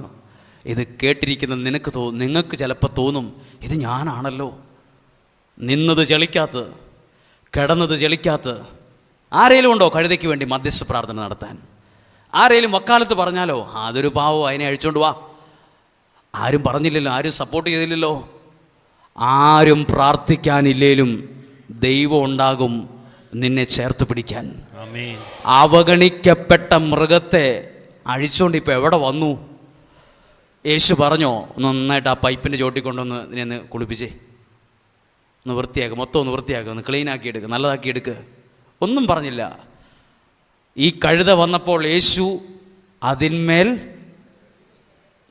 അതിന്മേൽ കയറിയിരുന്നു. അതൊന്ന് ഫോട്ടോ എടുക്കാവോ? ചാണകത്തിൽ കിടന്ന സാധനത്തിനെ വിളിച്ചുകൊണ്ട് വന്ന് ഇപ്പോൾ അതേ കയറി ഇരിക്കുകയാണ്. അതുമാത്രം ഫോട്ടോ എടുത്ത് മനസ്സിലൊന്ന് കണ്ടേ. ഇവിടെ ഫോട്ടോഗ്രാഫർമാരുണ്ടാവും, ഫോട്ടോ എടുക്കേണ്ട മനസ്സിലൊരു ഫോട്ടോ എടുത്ത് ഒരു ക്ലിക്ക് ചെയ്യേ. ഇപ്പം നിൽക്കുന്നത് ചാണകത്തിലിരിക്കുന്നൊരു മൃഗം അവിടെ നിൽക്കുകയാണ്. അപ്പോൾ അവിടെയുള്ള ആളുകൾ എന്താ ചെയ്തേ? പെട്ടെന്ന് അവർ കയ്യിലുണ്ടായിരുന്ന തുണി മുഴുവൻ ഇതുപോലത്തെ കാർപ്പറ്റാക്കി അങ്ങ് ഇട്ടു. ഏതേലും ഒരു മൃഗം പോകുമ്പോൾ തുണി വിരിക്കുന്നത് കണ്ടിട്ടുണ്ടോ നിങ്ങൾ? കഴുത ഞെട്ടിപ്പോയി കാണും. എനിക്കെന്തേലും ഇനി പറ്റിയതാണോ, എൻ്റെ ഓർമ്മപ്പശകാണോ, ഇതെന്നാ സംഭവം എന്ന് പുള്ളിക്ക് പിടികിട്ടില്ല, കഴുതയ്ക്ക് പിടികിട്ടിയില്ല. കുറച്ച് മുമ്പ് ആ ചെളിക്കകത്ത് നിന്നത് ഒരാളിതിൻ്റെ മുകളിൽ കയറി വന്നപ്പം ആളുകൾ ഓല വീശുന്നു, തുണി വിരിച്ചിടുന്നു. ഇപ്പം രാജാവിനെ പോലെ പട്ടുമത്തെ കൂടെ നടന്നു പോകുന്നു. നോക്കൂ, ഇതൊക്കെ ജീവിതമാണ്. കഴുതയാന്ന് പറഞ്ഞ് മാറ്റി നിർത്തരുത്. ഞാനാണ്, ആരൊക്കെയോ ആണ്. എവിടെയോ ചെളിക്കകത്ത് കിടന്നതാ പലരും, എവിടെയോ കെട്ടപ്പെട്ട നിലയിൽ കിടന്നതാ. ആരും ഇല്ലായിരുന്നു ഒരു വാക്ക് പോലും പറയാൻ. ആരും ഒരു അണിവിരൽ പോലും ചലിപ്പിച്ചിട്ടില്ല നീ എന്ന വ്യക്തി രക്ഷപ്പെടാൻ. ഒരു അണിവിരലേ, വലിയ വർത്തമാനമൊന്നും പറയാൻ ആർക്കും ഒരു അവകാശമില്ല. ഞങ്ങളാ നിന്നെ അങ്ങ് എത്തിച്ചെന്ന് പറയാൻ അവിടെ നിൽക്കി പറയാൻ വരട്ടെ. ഒരുത്തനും ഒരു അണിവിരൽ ചലിപ്പിച്ചിട്ടില്ല. പിന്നെ എങ്ങനെയായി കഴുത ഇവിടെ എത്തിയത്? അതാണ് ദൈവത്തിൻ്റെ പദ്ധതി. എവിടെയേലും കെട്ടപ്പെട്ട നിലയിലാ. ചിലർ പറയും നിങ്ങൾക്ക് വേണ്ടിയൊക്കെ പ്രാർത്ഥിക്കാൻ ഒരുപാട് ആൾക്കാരില്ലേ, പ്രാർത്ഥിക്കാൻ ആളില്ലേ, വിഷമിക്കൊന്നും വേണ്ട, എനിക്കൊരു ദൈവമുണ്ട്. ഞാൻ മരത്തിൻ്റെ ചോട്ടിലാണേലും ചെളിക്കാത്ത നിൽക്കുന്നതിൽ ഈച്ച പിടിച്ച് നിൽക്കുകയാണേലും ആർക്കും കണ്ടാൽ അറപ്പ് തോന്നുന്ന നിലയിലാണേലും യേശു പറഞ്ഞൊരു വാക്കുണ്ട്, എനിക്കതിനെ ആവശ്യമുണ്ടെന്ന് പറയണം. ദൈവത്തിന് നിങ്ങളെ കൊണ്ട് ആവശ്യമുള്ളത് കൊണ്ടാണ് ഈ വചനം നിങ്ങളെ കേൾപ്പിക്കുന്നത്. ദൈവത്തിന് നിങ്ങളെ അനുഗ്രഹിക്കാൻ പദ്ധതിയുള്ളത് കൊണ്ടാ ഇത് നിങ്ങളുടെ ചെവികളിൽ ഈ വാക്കുകൾ മുഴങ്ങുന്നത്. ഹല്ലേലൂയ. ഒരു കരമുയർത്തി ചേർന്ന് പറഞ്ഞേ ഹല്ലേലൂയ, ഹല്ലേലൂയ. ഇതാണ് ദൈവത്തിൻ്റെ സ്വഭാവം, ഇതാണ് ദൈവത്തിൻ്റെ ക്യാരക്ടർ. നമ്മളോട് വേറെ എന്തൊക്കെയോ ആൾക്കാർ പറഞ്ഞിട്ടുണ്ട്, നീ ചേരാത്തന്നെ, നിനക്ക് യോഗ്യതയില്ല, നീ മാറിക്ക്, ദൈവം നിന്നെ തള്ളിക്കളഞ്ഞു. പറയാൻ വരട്ടെ, പോകാൻ വരട്ടെ. അങ്ങനെ തള്ളിക്കളഞ്ഞെങ്കിൽ ഈ കഴുതേനെ അഴിക്കാൻ പാടില്ലായിരുന്നു. എനിക്കിത് ശരിക്കും അനുഭവമുണ്ട്, അനുഭവമുണ്ടിത്. എനിക്കിത് ജീവിതത്തോട് ക്ലബ് ചെയ്യാൻ പറ്റും. ഈ കഴുതേനെ ദൈവം ഇത്രയും മാനിച്ചെങ്കിൽ എനിക്കുറപ്പുണ്ട്, ദൈവ സാന്നിധ്യം വരുമ്പോൾ ആ വ്യക്തിയുടെ ജീവിതം തന്നെ അങ്ങ് മാറും. ആ വ്യക്തിയുടെ കുടുംബത്തിൽ മാറ്റം വരും, തലമുറകളിൽ മാറ്റം വരും. ഈ ദൈവം ജീവിതത്തിലേക്ക് കൊണ്ടുവരികയാ. ഇങ്ങനെയുള്ള വചന ശുശ്രൂഷ ഇത്രയും നല്ല ദൈവത്തെ ജീവിതത്തോട് ചേർക്കുമ്പം ജീവിതം, ഇന്നലെ ചെളിക്കാത്ത കിടന്നയാൾ ഇന്നിതാ വലിയ ആളായി നടക്കുന്നത്, ഇന്ന് ഓല. അപ്പോൾ ഈ കഴുത ചിലപ്പോൾ അഹങ്കരിച്ചു പോകും, പെട്ടെന്ന് നെകളം കയറും, വലിയ ആളാണെന്നൊരു ഭാവവും കേമത്തരവും കാണും, വലിയ ഗമ പിടിക്കും, ഭയങ്കര ഗമയായിപ്പോയി പുള്ളിക്കിപ്പം എന്നൊക്കെ പറയും. അപ്പോൾ വേറെ ആരെങ്കിലും കഴുതയോട് പറയും, മനെ നിൻ്റെ സാലറി കൊണ്ടും വിദ്യാഭ്യാസം കൊണ്ടും അല്ല ഇപ്പോൾ ആളുകൾ തുണി വിരിച്ചിട്ടത്, നീ ഒന്ന് ശ്രദ്ധിച്ച് നോക്കിക്കേ, നിൻ്റെ മുകളിൽ ഒരാൾ വന്ന് കയറി ഇരിപ്പുണ്ട്. അതാണ് നിന്റെ ജീവിതം മാറാൻ കാരണം. മറക്കരുത്. ആരെങ്കിലും ഇങ്ങനെ ഓർക്കുക, പണ്ട് എനിക്ക് ഒന്നുമില്ലായിരുന്നു, എൻ്റെ മക്കളാൽ എൻ്റെ വീട് രക്ഷപ്പെട്ടു. അത് നിങ്ങളുടെ മക്കൾക്ക് നല്ല ബ്രൈറ്റായിട്ടുള്ള ഒരു ബുദ്ധിയുള്ളത് കൊണ്ട് മാത്രമല്ല, ശക്തിയുള്ളത് കൊണ്ടും കഴിവുള്ളത് കൊണ്ട് മാത്രമല്ല, നിങ്ങളുടെ കണ്ണുനീരിൽ ഒരു ദൈവം നിങ്ങളുടെ ജീവിതത്തിൽ നിങ്ങൾ പോലും അറിയാതെ ജീവിതത്തോട് ചേർന്നതാണ് ഇന്ന് ജീവിതം മാറാൻ ഇടവന്നത്, ഇടവരുന്നത്. Hallelujah, hallelujah, hallelujah. എന്നെയും നിങ്ങളെയും ദൈവത്തിന് ആവശ്യമുണ്ടെന്ന്. ദൈവം ഒരിക്കലും മനുഷ്യനെ പോലെയല്ല, എഴുതി തള്ളത്തില്ല. മനുഷ്യൻ പറയും ഈച്ച പിടിച്ച് അതിനെ അഴിക്കണം, അതിനെ കൊള്ളത്തില്ല, അത് ചെളിക്കാത്ത നിൽക്കുന്നത്, അതിനെ ഒഴിവാക്ക്. അത് നിൽക്കുന്ന സ്ഥലം കണ്ടാൽ മനസ്സിലാവൂലടോ തനിക്ക്, അത് അവിടെ നിൽക്കണം. അത് വേറെ എത്ര ജീവികളുണ്ട്, ഇത്തരത്തിൽ നല്ല സ്റ്റാൻഡേർഡ് ജീവികളുണ്ട്, അതിനെ കഴിച്ചുകൊണ്ട് വാ. കർത്താവിന് ആവശ്യമുള്ളത് ഈ ചെളി കിടക്കുന്ന നിന്നെയാണേലോ, ആ കെട്ടപ്പെട്ട നില കിടക്കുന്ന നിന്നെയാണ് ദൈവത്തിന് ആവശ്യമെങ്കിലോ ഞാനായിട്ട് തന്നെ നിൽക്കുന്നത്, തടസ്സം നിൽക്കുന്നത്. എന്നെ ദൈവത്തിന് ആവശ്യമുണ്ട്, എന്നെ ദൈവം ഉയർത്തിക്കൊണ്ടുവരും. ഞാനും നിങ്ങളും ആ സ്ഥാനത്താണ്, ആ നിലയിലാണ്. ദൈവം ആരുടെ ജീവിതത്തിൽ വന്നോ അവരുടെ ജീവിതം ഉയരാനും വളരാനും അനുഗ്രഹിക്കപ്പെടാനും തുടങ്ങും. അതിന് പ്രത്യേകിച്ചൊന്നും വേറെ എക്സ്ട്രാ വർക്കൊന്നും ചെയ്യണ്ട. ദൈവമേ എന്നിൽ നകന്നു പോകരുത്, എൻ്റെ ജീവിതത്തിലേക്ക് വരണമെന്ന് പ്രാർത്ഥിച്ചാൽ മതി. ഇനി ഞാൻ നിങ്ങളോട് ദൈവവചനത്തിലേക്ക് ഒന്ന് വരികയാണ്. ഏറ്റവും പ്രധാനപ്പെട്ടൊരു വചനം ശ്രദ്ധിക്കാൻ പോവുകയാണ്. വിശുദ്ധ മർക്കോസിൻ്റെ സുവിശേഷം. ദൈവസാന്നിധ്യത്തിൽ ഇരിക്കുവാണ്. നിങ്ങൾക്ക് ഫോൺ ഉപയോഗിക്കാം, നിങ്ങൾ ബൈബിൾ നിങ്ങളുടെ ഫോണിലുണ്ടെങ്കിൽ, നിങ്ങൾക്ക് കൈ ബൈബിൾ ഉണ്ടെങ്കിൽ അത് നോക്കുക. അല്ലെങ്കിൽ ഫോണിലാണ് നിങ്ങൾക്ക് ബൈബിൾ ആപ്ലിക്കേഷനായിട്ടുണ്ടെങ്കിൽ അതും നിങ്ങൾക്ക് ഓപ്പൺ ചെയ്ത് നിങ്ങൾക്ക് ഈ വചനം ശ്രദ്ധിക്കാം. മർക്കോസിൻ്റെ സുവിശേഷം 5-ാം അധ്യായം 1 മുതലുള്ള വാക്യമാണ്. മർക്കോസിൻ്റെ സുവിശേഷം 5-ാം അധ്യായം 1 മുതലുള്ള വാക്യങ്ങൾ. എന്താണ് അതിൻ്റെ ഹെഡിങ് നോക്കിക്കേ. ഇനി ഞാൻ ശ്രദ്ധിച്ച് വായിക്കാൻ പോവാണ്. ആർക്കും വേണ്ടാത്തൊരു ചങ്ങായിയാണ്, പക്ക ഭ്രാന്തൻ, പക്ക സൈക്കോ. നമ്മൾ പറയില്ലേ ഇയാൾ പക്ക സൈക്കോയാണെന്ന്.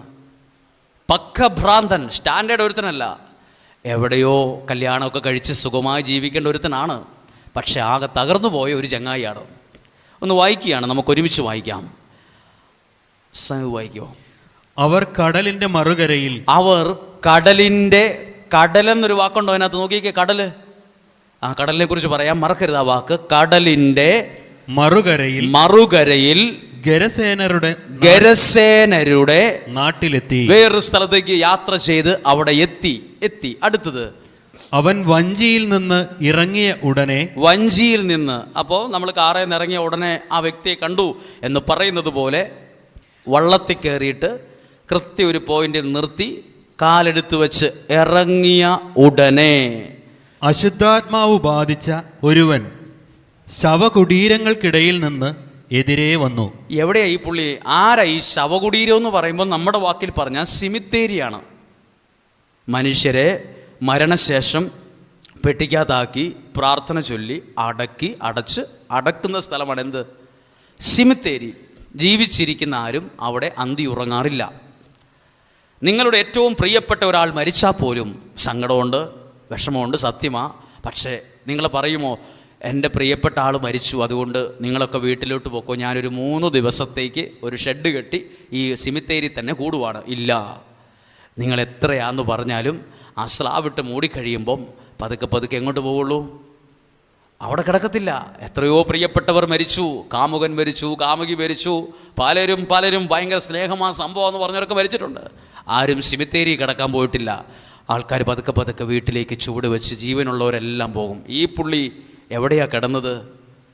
സിമിത്തേരിയിൽ. എവിടുന്നാ വന്നേ നോക്കിക്കേ. ശവകുടീരങ്ങൾക്കിടയിൽ നിന്ന് ഇറങ്ങി ഇങ്ങോട്ട് വന്നു. അപ്പം ഈ മനുഷ്യൻ മരിച്ചവരെ അടക്കം ചെയ്യുന്ന സ്ഥലമാണെന്ത്? ശവകുടീരം. ഈ പുള്ളിക്ക് എന്താ അവിടെ ഇത്ര കാര്യം? ഇദ്ദേഹത്തിൻ്റെ ശരീരം മരിച്ചിട്ടില്ല, പക്ഷെ മനസ്സ് മരിച്ചതാണ്. പ്രതീക്ഷ നഷ്ടപ്പെട്ടൊരു വ്യക്തിയാണ്. അവിടുന്ന് ഇറങ്ങി വന്നു. അടുത്ത വാക്യം ഒന്ന് വായിക്കാം, നമുക്കെല്ലാവർക്കും ചേർന്ന് വായിക്കാൻ പറ്റുമെങ്കിൽ വായിക്കാം. അവിടെ താമസിച്ചിരുന്ന എന്ന് എഴുതിയിട്ടുണ്ട്, ഉണ്ടോ? അപ്പോൾ പുള്ളി അവിടെയാണ് താമസിക്കുന്നത്. നമ്മൾ ഇന്നുവരെ ഞാൻ കണ്ടിട്ടില്ല ശവകുടീരത്തിൽ താമസിക്കുന്ന ആൾക്കാരെ. ഒരു മനുഷ്യനും അതിനകത്ത് താമസിക്കത്തില്ല. പോകും, വരും, പൂവക്കും, പ്രാർത്ഥിക്കും, എല്ലാ കാര്യങ്ങളും ചെയ്യും, താമസിക്കത്തില്ല. ഈ മനുഷ്യൻ താമസിച്ചിരുന്നത് ശവകുടീരങ്ങൾക്കിടയിലാണ്. അവിടെ താമസിച്ചിരുന്ന ഒരാൾ ബന്ധിച്ചിടാൻ കഴിഞ്ഞിരുന്നില്ലേ? നോക്കൂ, ഒരു ഭ്രാന്തൻ കണ്ടാൽ ആളുകൾ ഓടും. വെറുതെ ഒരു കാര്യം ചോദിക്കട്ടെ, ഇവനെ കൊണ്ട് ആരെങ്കിലും കല്യാണം കഴിപ്പിക്കുമോ? ഇല്ല. ഇവനെ ഇനി നാം പാവമല്ലേ, കല്യാണം കഴിച്ചാൽ ആൾ ശരിയാകും, നമുക്കെന്ന് അവനൊരു നല്ലൊരു ആലോചന കൊണ്ടുവരാം, വെറുതെ പോലും ആരും പറയല. അവനെ എഴുതി തള്ളിയതാ. എഴുതി തള്ളിയ ഇവനെ അന്വേഷിച്ച് ആര് വന്നു? ചിറ്റപ്പനാണോ വന്നേ? ഇവർക്ക് പിന്നെ പെങ്ങന്മാർ കാണും, അപ്പന്മാരുടെ കുടുംബക്കാർ കാണും, അമ്മ വീട്ടുകാർ കാണും, അവരൊക്കെ ഉണ്ടെങ്കിലും ആരും വന്നിട്ടില്ല, ആരും അന്വേഷിച്ച് വന്നിട്ടില്ല. ഇപ്പം ആര് വന്നു? ഇതാണ് നമ്മുടെ ദൈവം കേട്ടോ. ഈ സിമിത്തേരി കിടന്നവനെ അന്വേഷിച്ച് വന്ന അതേ ദൈവമാണ് എൻ്റെയും ഈ ഇരിക്കുന്ന നിങ്ങളുടെയും ദൈവം. മറക്കരുത്. ചിലർ പറയില്ലേ, എടാ നിന്നെ ദൈവം തള്ളിന്ന്, അത് വെറുതെ പൊട്ടവാക്ക് പറയുന്നതാ. ദൈവം ആരെയും തള്ളിക്കളയില്ല. സിമിത്തേരി കിടക്കുന്ന ഇവനെ പോലും അന്വേഷിച്ച് കടൽ കടന്ന് ആര് വന്നു? യേശു വന്നു. മറക്കരുത്, ഇതാണ് എൻ്റെ ദൈവത്തിൻ്റെ ക്യാരക്ടർ. എന്നെ അന്വേഷിച്ചിറങ്ങുന്നൊരു ദൈവമുണ്ട്. ഇപ്പോൾ ഞാൻ നിങ്ങളോട് പറയാം, സിമിത്തേരി കിടക്കുന്ന ആളാണ്, കൈ കാലുകളിൽ ചെങ്ങലക്കിട്ടിരിക്കുന്ന ഒരാളാണ്, ചെങ്ങലക്കിട്ട് ശരീരത്തിൻ്റെ പല ഭാഗത്തും പൊട്ടി പഴുത്തിരിക്കുന്ന ആളാണ്, കുളിച്ചിട്ടില്ല, തലമുടി വെട്ടിയിട്ടില്ല, താൻ ഈ ഭ്രാന്തൻ. വേറൊരു വാക്കതിനകത്ത് പറയാനില്ല, ഒരു ഭ്രാന്തൻ. ആ മനുഷ്യനെ പോലും അന്വേഷിച്ചു വന്ന ദൈവം എൻ്റെ ജീവിതത്തെ അന്വേഷിച്ചു വരികയില്ലെന്ന് ആരാ പറഞ്ഞേ? നിങ്ങളോട് ആരാ പറഞ്ഞ നിങ്ങളുടെ കുടുംബം തകർന്നിരിക്കുന്നു, നിങ്ങളുടെ കുടുംബം ഭാവി നഷ്ടപ്പെട്ടിരിക്കുന്നു, രോഗമായിട്ടിരിക്കുന്നു? ഞാൻ വിശ്വസിക്കുന്നു ഈ വന്ന ദൈവം എൻ്റെ ജീവിതത്തിലും എൻ്റെ തകർന്ന അവസ്ഥയെ അന്വേഷിച്ചിറങ്ങും എന്ന് ഞാൻ വിശ്വസിക്കുന്നു. ഹല്ലേലൂയ. ഉറക്കെ പറഞ്ഞേ ഹല്ലേലൂയ. ശ്രദ്ധിക്കണം, ഇത് വളരെ പ്രസംഗമല്ല കേട്ടോ, ഇത് പ്രഭാഷണമല്ല, ശരിക്കും ഒരു കാണേണ്ട കാര്യമാണ്. നമ്മളൊക്കെ എന്തെങ്കിലുമൊക്കെ വലിയ ആളും പണവും ഒക്കെ ഉണ്ടെങ്കിലൊക്കെ പോവുള്ളൂ. നല്ല പേരും പ്രശസ്തിയും നല്ല കാറയിലൊക്കെ വന്നാൽ നമ്മളൊക്കെ ചെന്ന് എൻ്റെ ചിറ്റപ്പൻ്റെ മോനാ, എൻ്റെ പെങ്ങടെ കൊച്ച എന്നൊക്കെ പറയുള്ളൂ. ഭ്രാന്തനായ ഒരു മനുഷ്യനെ നോക്കിയിട്ട് പറയുമോ ഞങ്ങളുടെ അങ്ങ് വകയുടെ അങ്ങനത്തെ ഒരു ബന്ധമുണ്ടെന്ന് പറയണു? അറിയില്ല. നമ്മളാരും നമ്മുടെയാന്ന് പറയല. ഇവിടെ ഒരു ദൈവം വരുവാണ് അന്വേഷിച്ച്. ഇവിടെ ഇരിക്കുന്ന എല്ലാവരോടും ഓരോരുത്തരുടെ അടുത്ത് ഒന്ന് പറയാം, നിങ്ങളെ ദൈവം തള്ളിക്കളയില്ല, ഉപേക്ഷിക്കില്ല, അന്വേഷിച്ചു വരും. അടുത്ത വാക്യം നോക്കൂ, അടുത്ത വാക്യം. പലപ്പോഴും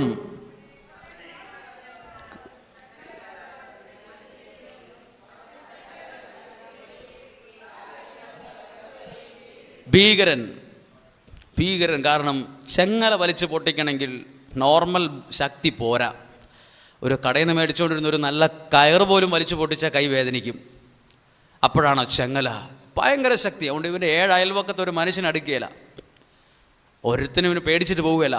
അങ്ങനെയുള്ള അത്രയും ശക്തിയുള്ള ഒരുത്തൻ.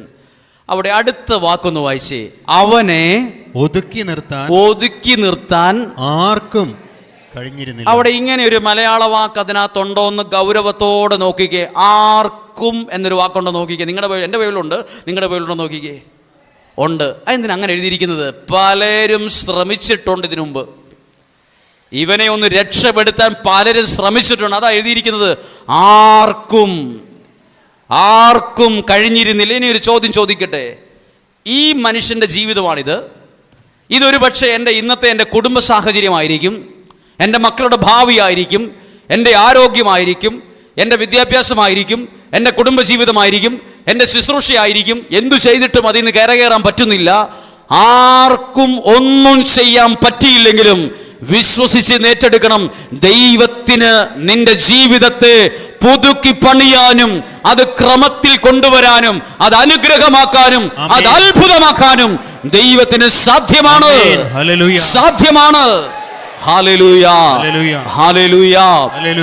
ആർക്കും ഒന്നും ചെയ്യാൻ പറ്റിയില്ല. എല്ലാവരും മടുത്ത് പിന്മാറിയ വിഷയം. അങ്ങനെ എന്തെങ്കിലും വിഷയത്തിൽ നിങ്ങൾ പ്രാർത്ഥിക്കുന്നുണ്ടോ? ചിലപ്പോൾ പ്രാർത്ഥിക്കും, എൻ്റെ സാമ്പത്തികമോ ഇനി അതൊന്നും ശരിയാകുകയില്ലെന്നേ, എൻ്റെ ഭാവിയോ എവിടെ ശരിയാകാൻ, എൻ്റെ കുഞ്ഞുങ്ങളുടെ കാര്യമോ അതൊന്നും എനിക്ക് പ്രതീക്ഷയില്ല, എൻ്റെ ജീവിത പങ്കാളിയുടെ മാറ്റം അതൊന്നും ശരിയാകില്ല, എൻ്റെ സ്ഥലം ഒന്ന് വിൽക്കാൻ വേണ്ടി 10-15 വർഷമായി, അതൊന്നും ശരിയാകില്ല. ആർക്കും കഴിയാത്തത് ദൈവത്തിന് നിന്റെ ജീവിതത്തിൽ ചെയ്യാൻ സാധ്യം. ഇത് ക്യാമറയ്ക്കകത്തൂടെ ആരെങ്കിലുമൊക്കെ വീട്ടിൽ ഇരുന്ന് കാണുന്നുണ്ടാവും, എവിടെയെങ്കിലും ഇരുന്ന് കാണുന്നുണ്ടാവും. നിൻ്റെ പ്രശ്നത്തെ പരിഹരിക്കാൻ നാട്ടുകാർക്ക്, വീട്ടുകാർക്ക്, പാർട്ടിക്കാർക്ക്, പള്ളി കമ്മിറ്റിക്ക്, അല്ലെങ്കിൽ ആ ആൾക്കാർക്ക്, ഈ ആൾക്കാർക്ക്, കൗൺസിലേഴ്സിന് ഒന്നും പറ്റിയില്ലേലും ദൈവത്തിന് നിന്നെ പുതുക്കി പണിയാൻ സാധിക്കും.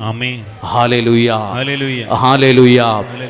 അടുത്ത വാക്യം ശ്രദ്ധിക്കണം, ശ്രദ്ധിച്ചു വായിച്ചു. 5-ാമത്തെ വാക്യം. രാപ്പകൽ അവൻ കല്ലറകൾക്കിടയിലും മലകളിലുമായിരുന്നു. എത്ര നേരം? രാത്രിയും പകലും പുള്ളി അവിടെ തന്നെയാണ് കിടപ്പും, എല്ലാ പരിപാടിയും അവിടെ തന്നെ, രാത്രിയും പകലും. അടുത്ത വാക്യം. അവൻ അലറി വിളിക്കുകയും കല്ലുകൊണ്ട് തന്നെ മുറിപ്പെടുത്തുകയും ചെയ്തിരുന്നു. ഇത് കാണുമ്പോൾ തന്നെ നമ്മൾ അങ്ങനെ ഒരാൾ ഇവിടെ ഉണ്ടെങ്കിൽ നമ്മൾ ഒന്നെങ്കിൽ പിടിച്ചു കെട്ടി അതുമായി ബന്ധപ്പെട്ട ഏതെങ്കിലും ആശുപത്രിയിലോ കൊണ്ടുപോയി ആക്കി സെല്ലിനകത്തായിട്ട് അടച്ചു പൂട്ടും, അല്ലെങ്കിൽ മയക്കാനുള്ള എന്തെങ്കിലും ഒരു സാധനം ഇഞ്ചക്ഷൻ ചെയ്ത് ഇയാളെ ഉറക്കും. കാരണം അത്ര ശല്യമാണ്. ഉറക്ക കാറും മലറും സ്വന്തം ശരീരത്തെ അടിച്ചു ചതയ്ക്കും. ഇത്രയും തകർന്ന ആരെങ്കിലും ഇവിടെ ഇരിപ്പുണ്ടോ? ഇത്രയും തകർന്ന ആരെയെങ്കിലും നിങ്ങൾക്ക് വല്ല പരിചയമുണ്ടോ? ഈ പഞ്ചായത്തിൽ കാണിയാൽ ഇത്രയും തകർന്ന ഒരുത്തൻ, നമ്മുടെ ജില്ലയിൽ കാണില്ല. ചിലപ്പോൾ ഇത്രയും തകർന്ന ഒരുത്തൻ ചിലപ്പോൾ ജില്ലയിൽ പോലും ചിലപ്പോൾ കാണില്ല.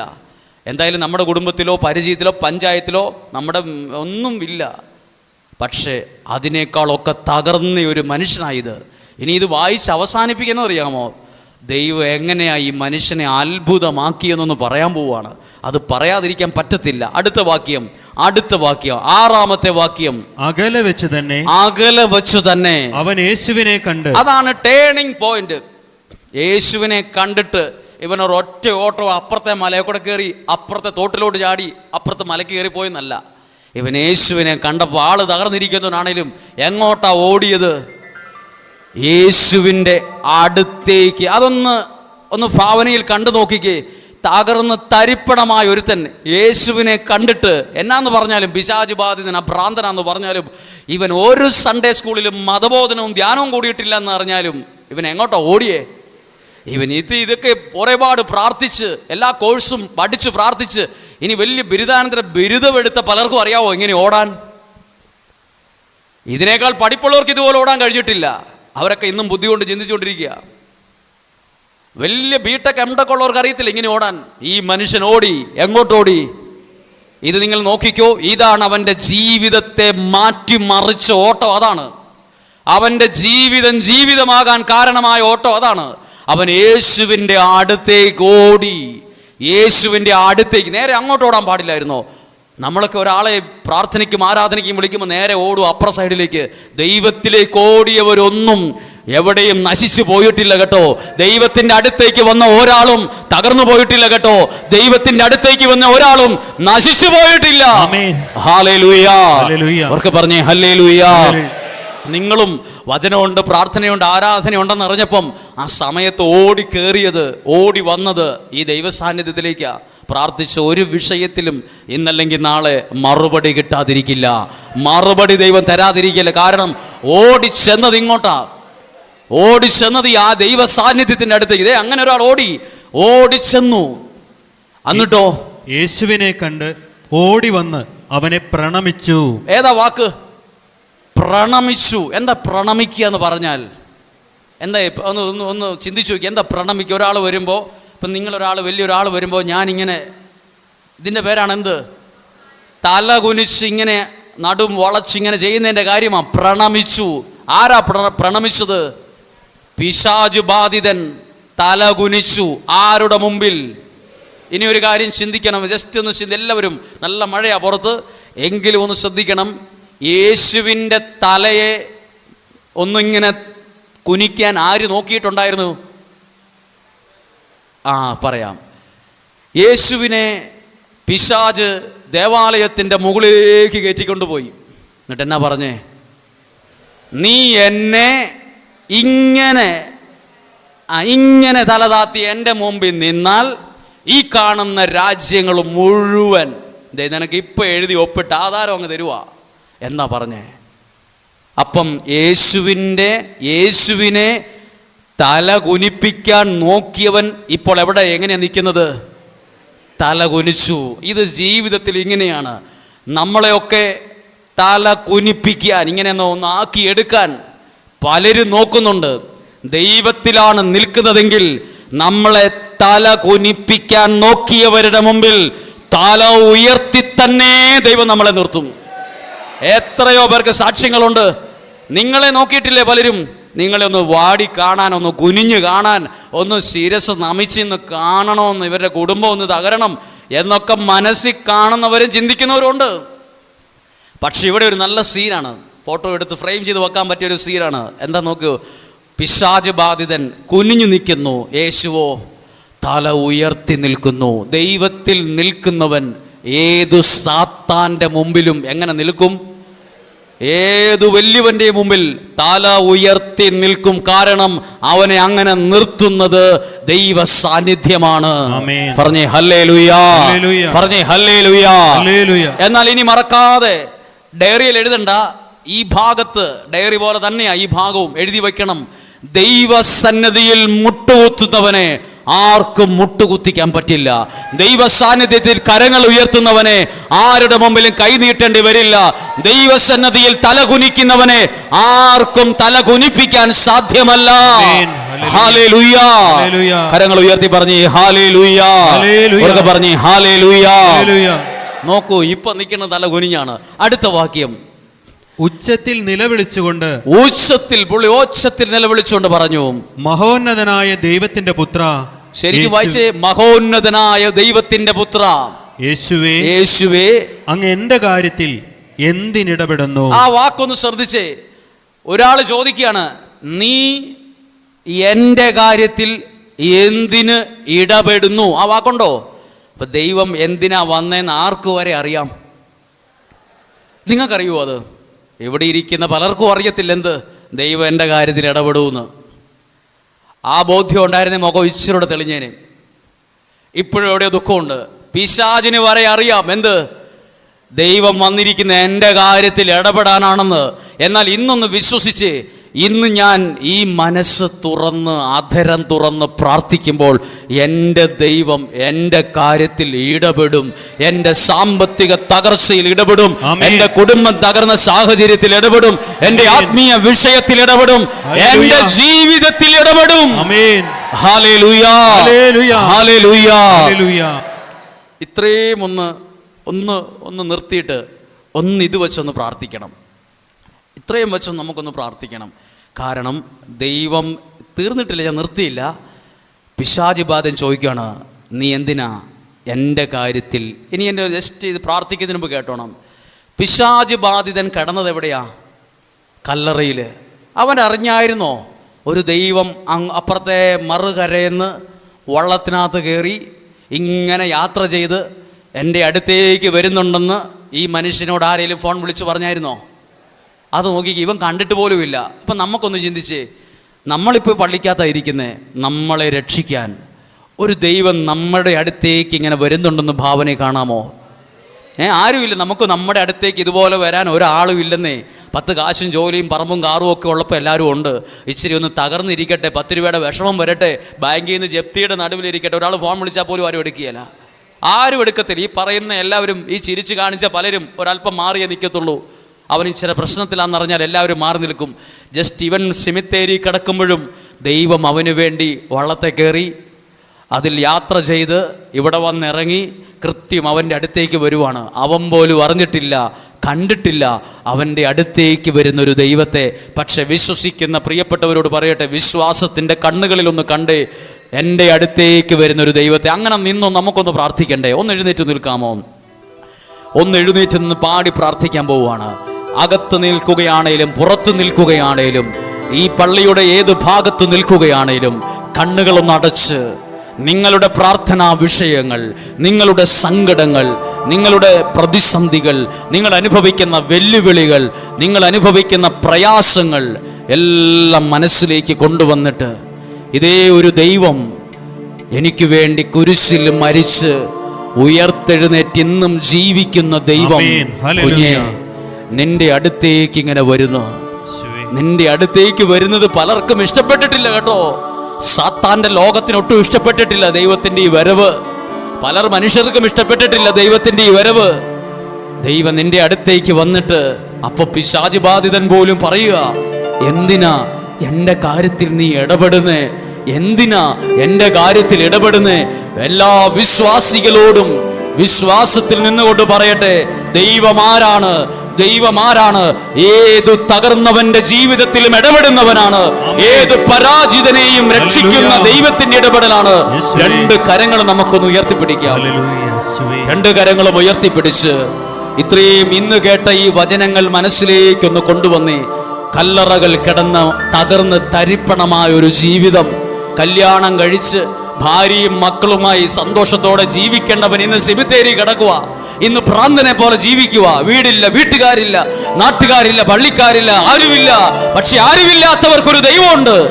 ആരുമില്ലാത്തവന് വേണ്ടി നീ കൂടെ നിന്നൊരു ദൈവത്തെ നിങ്ങൾ കണ്ടോ? ആരുമില്ലാത്തവനെ ചേർത്ത് പിടിക്കുന്ന ഒരു ദൈവത്തെ കണ്ടോ? എല്ലാവിധത്തിലും ഒറ്റപ്പെട്ടവനെ ചേർത്ത് പിടിച്ചൊരു ദൈവത്തെ കണ്ടോ? ഈ ദൈവമാണ് എന്റെയും നിങ്ങളുടെ ദൈവം. ഈ ദൈവത്തെ ആരാധിക്കുന്നത്, ഈ ദൈവത്തെ പ്രാർത്ഥിക്കുന്നത്. രണ്ട് കരങ്ങളും ഉയർത്തി ഒന്നെല്ലാവരും ഒന്ന് സ്തുതിച്ച് പ്രാർത്ഥിച്ചേ. Hallelujah, hallelujah. ദൈവമേ നന്ദി പറയുന്നു, കർത്താവേ സ്തുതിക്കുന്നു, വചനത്തെ ഓർത്ത് നന്ദി പറയുന്നു. Hallelujah, hallelujah. എല്ലാവരും സ്തുതിക്കുന്നു, സ്തുതിച്ച് തന്നെ പ്രാർത്ഥിക്കുന്നു. Hallelujah, hallelujah. പരിശുദ്ധാത്മാവേ നിറയണമേ, പരിശുദ്ധാത്മാവേ നിറയണമേ. Hallelujah, hallelujah. യേശുവേ നന്ദി പറയുന്നു, യേശുവേ സ്തുതിക്കുന്നു, സ്തുതിക്കുന്നു, സ്തുതിക്കുന്നു, സ്തുതിക്കുന്നു. ഹല്ലേലൂയ. ചേർന്ന് പാടാം. നിന്നെ വഹിക്കുന്ന കഴിവ്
അതിരുകളില്ലാത്ത, അറിയാമോ, ഏതൊരവസ്ഥയിലും ഞാനൊന്ന് നമ്മൾ നിന്നുകൊണ്ടൊരു വാക്ക്, നല്ല പാട്ടാണ് പാടിയതെങ്കിലും അതൊന്ന് പറയാൻ ആഗ്രഹിക്കുകയാണ്. ഇതിനകത്ത് ആരൊക്കെയോ അല്ലെങ്കിൽ ഒറ്റപ്പെടലിൻ്റെ വേദന അനുഭവിക്കുന്നവരുണ്ടെങ്കിൽ പ്രാർത്ഥിക്കണം. കാരണം നമ്മളിപ്പോൾ കേട്ട ഈ കലറേ കിടന്നവന് കൂടെ നിൽക്കാൻ ആരുമില്ലാത്തവനാണ്. പള്ളിയില്ല, പള്ളിക്കാരില്ല, പള്ളി കമ്മിറ്റി ഒന്നുമില്ലായിരുന്നു കൂടെ. ഒരു ചാരിറ്റി പ്രവർത്തകരും ആരുമില്ല ഈ പുള്ളിയുടെ കൂടെ. ഒറ്റപ്പെട്ടു പോയവൻ. ഈ ഒറ്റപ്പെട്ടവൻ്റെ വേദന ആർക്കറിയാം? യേശുവിനറിയാം. കാരണം ഏറ്റവും ഒറ്റപ്പെട്ടവനാണ് ആര്? യേശു. അതിനെന്നാ പറയാം. 2 മിനിറ്റ് ഒരു പാട്ട് പാടുന്നതിന് മുമ്പ് യേശു 5 അപ്പം 5000 പേർക്ക് കൊടുത്തപ്പം ഈ പറയത്തക്ക മുഴുവൻ ആൾക്കാർ ഈച്ച പോലെ കൂടെ ഉണ്ടായിരുന്നു. എല്ലാ വലിയ പരിപാടിക്കും ചുറ്റി ആളുകളുണ്ടായിരുന്നു. അവസാനം കുരിശിൽ തറച്ച് കൊല്ലാൻ നേരത്ത് കൊട്ടാരത്തിൻ്റെ അവിടെ നിന്നിട്ട് രാജാവ് ഒരു ചോദ്യം ചോദിച്ചു. ജയിലിൽ കിടക്കുന്ന ബറാബാസിനെ വേണോ യേശുവിനെ വേണമെന്ന് ചോദിച്ചപ്പം 5 അപ്പം 5000 പേർക്ക് കൊടുത്ത് ഇഷ്ടം പോലെ വയറ് നിറച്ച് തിന്ന ഒരുത്തം പോലും പറഞ്ഞില്ല യേശുവിനെ വേണമെന്ന്. ഒരു ഉപകാരവും ചെയ്തിട്ടില്ലാത്ത ജയിലിൽ കിടക്കുന്ന കുറ്റവാളിയായ ബറാബാസ് മതി, ബറാബാസ് മതി എന്ന് ഉറക്കെ വിളിച്ചു. ഒരു ഫിലിമിലെങ്കിലും അത് കണ്ടിട്ടുണ്ടാകും നമ്മൾ. അത്രയും കാനായിലെ കല്യാണ വീട്ടിൽ അത്ഭുതം ചെയ്ത യേശുവിന് അത്ഭുതം അനുഭവിച്ചവരുണ്ട് അതിനകത്ത്. ഓശാന ദിവസം ഓലയിട്ട് വീശി കാണിച്ചവരുണ്ട് അതിനകത്ത്. പക്ഷെ വാതുറന്ന് ആരും പറഞ്ഞില്ല യേശുവിനെ വേണമെന്ന്. ബറാബാസിനെ മതി, ജയിലിൽ കിടക്കണ ആ ആളെ മതി, ഒരു ഉപകാരം ചെയ്തിട്ടില്ല, അയാളെ മതി എന്ന് പറഞ്ഞു. അപ്പോൾ അന്ന് അനുഭവിച്ചൊരു വേദനയാണെന്ത്? ദൈവമേ, ഇത്രയും പേര് ഇത്രയൊക്കെ ചെയ്തിട്ട് ഒരാൾ പോലും ഇല്ലല്ലോ കൂടെ നിൽക്കാൻ. കണ്ണുകളടച്ച് ഈ പാട്ടുകാരൻ പാടിത്തരുന്ന വാക്കുണ്ട്, ഏതൊരവസ്ഥയിലും. ഇന്ന് വായിച്ചു കേട്ട ഈ സിമിത്തേരി കിടക്കുന്നവൻ കൈകാലുകളിൽ ചെങ്ങല വലിച്ചു പൊട്ടിച്ച് ചൊറിയും പിടിച്ച് വ്രണം പിടിച്ച് കുളിക്കാത്ത ഒരു ഭ്രാന്തനെ പോലെ കല്ലറകൾക്കിടയിൽ കിടന്നവൻ്റെ അടുത്തേക്ക് ചെല്ലുമ്പം അവന് വേണ്ടി ഇടപെടുന്ന പ്രവർത്തിക്കുന്ന ഒരു ദൈവത്തെ കാണുമ്പോൾ ഒരു വാക്ക് ഓർമ്മ വരും. ഏതൊരവസ്ഥയിലും ഭ്രാന്തനായി പോയാലും, ഒറ്റപ്പെട്ടു പോയാലും, തകർന്നു പോയാലും, എല്ലാവരാലും എഴുതി ഉപേക്ഷിച്ചാലും കണ്ണുകളടച്ച് അതൊന്ന് മനസ്സിൽ കണ്ട്, കല്ലറകൾക്കിടയിൽ കിടന്നവൻ, ആർക്കും വേണ്ടാത്ത പോയവൻ, വീട്ടുകാർക്ക് വേണ്ട, നാട്ടുകാർക്ക് വേണ്ട, കൂടെ പഠിച്ചവർക്ക് വേണ്ട, സുഹൃത്തുക്കൾക്ക് വേണ്ട, ഒരു ചാരിറ്റി പ്രവർത്തകർക്കും വേണ്ട, എല്ലാവരാലും ഉപേക്ഷിക്കപ്പെട്ടവനെ തേടി വന്നൊരു ദൈവം. അപ്പം ആ പാട്ട് എഴുതിയ ആൾ വളരെ ഇത് കണ്ടോണ്ടല്ല എഴുതിയത്. ഏതൊരവസ്ഥയിലും യാതൊരു വ്യവസ്ഥകളും കൂടാതെ എൻ്റെ ജീവിതത്തെ നോക്കിയിട്ടാണ് ഈ എഴുതിയ ആൾ എഴുതിയത് എന്ന് വിശ്വസിച്ച് ഈ നല്ല പാട്ടുകാരനോട് ചേർന്ന് ഒന്ന് പാടുകയാണ്. ഏതൊരവസ്ഥയിലും അറിയാവുന്ന എല്ലാവരും അത് ചേർന്ന് പാടണം. ഏതൊരവസ്ഥയിലും പിന്നെയോ യാതൊരു വ്യവസ്ഥകളും, ഒരിക്കൽ കൂടി, ഏതൊരവസ്ഥയിലും യാതൊരു വ്യവസ്ഥകളും ഇല്ലാതെ സ്നേഹിക്കും താതനു നന്ദി. അതിരുകളില്ലാത്ത സ്നേഹം, ദൈവസ്നേഹം, നിത്യസ്നേഹം, അളവുകളില്ലാത്ത സ്നേഹം, ദൈവസ്നേഹം, നിത്യസ്നേഹം. അമ്മ എന്നെ മറന്നാലും, അമ്മ എന്നെ മറന്നാലും, പിന്നെയോ ആ ലോകമെന്നെ വെറുത്താലും സഹിക്കാൻ പറ്റുമോ ഇതൊക്കെ? അമ്മ എന്നെ മറന്നാലും, ഈ ലോകമെന്നെ വെറുത്താലും, ദൈവത്തിന്റെ മനസ്സ് അജഗണങ്ങളെ കാത്തിടുന്നവൻ എനിക്കായി തിരഞ്ഞിടുന്നു. എന്നിട്ട് എന്നെ ഓമനയായി കരുതുന്നു. അതിരുകളില്ലാത്ത സ്നേഹം, പാടാമോ? ദൈവസ്നേഹം, നിത്യസ്നേഹം, ഏതൊരവസ്ഥയിലും ജീവിതം സമർപ്പിച്ച് യാതൊരു വ്യവസ്ഥകളും, ഒരിക്കൽ കൂടി, ഏതൊരവസ്ഥയിലും യാതൊരു വ്യവസ്ഥകളും ഇല്ലാതെ സ്നേഹിക്കും താതനോ നന്ദി.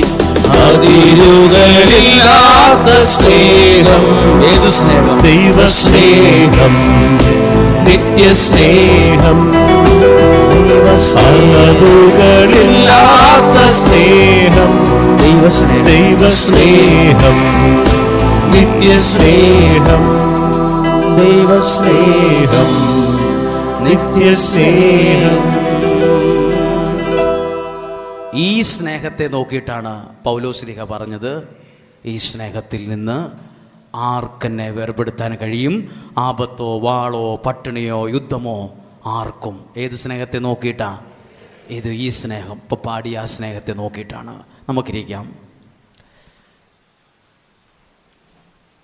നമ്മളൊരു വാക്യം വായിച്ച് എൻ്റെ പകുതിക്ക് വന്ന് നിർത്തിയിരിക്കുക. എവിടെ എത്തിയെന്നറിയാമോ? പിശാച് ബാധിതൻ ചോദിക്കുകയാണ്, നീ എന്തിനാ എൻ്റെ കാര്യത്തിൽ ഇടപെടുന്നേ? അപ്പം പിശാച് ബാധിതന് മനസ്സിലായി, എൻ്റെ കാര്യത്തിൽ ഇടപെടാനാ വന്നിരിക്കുന്നതെന്ന്. ദൈവം ഇടപെടും. അടുത്ത വാക്യത്തിലേക്ക് ശ്രദ്ധയോടെ കേൾക്കുകയാണ്.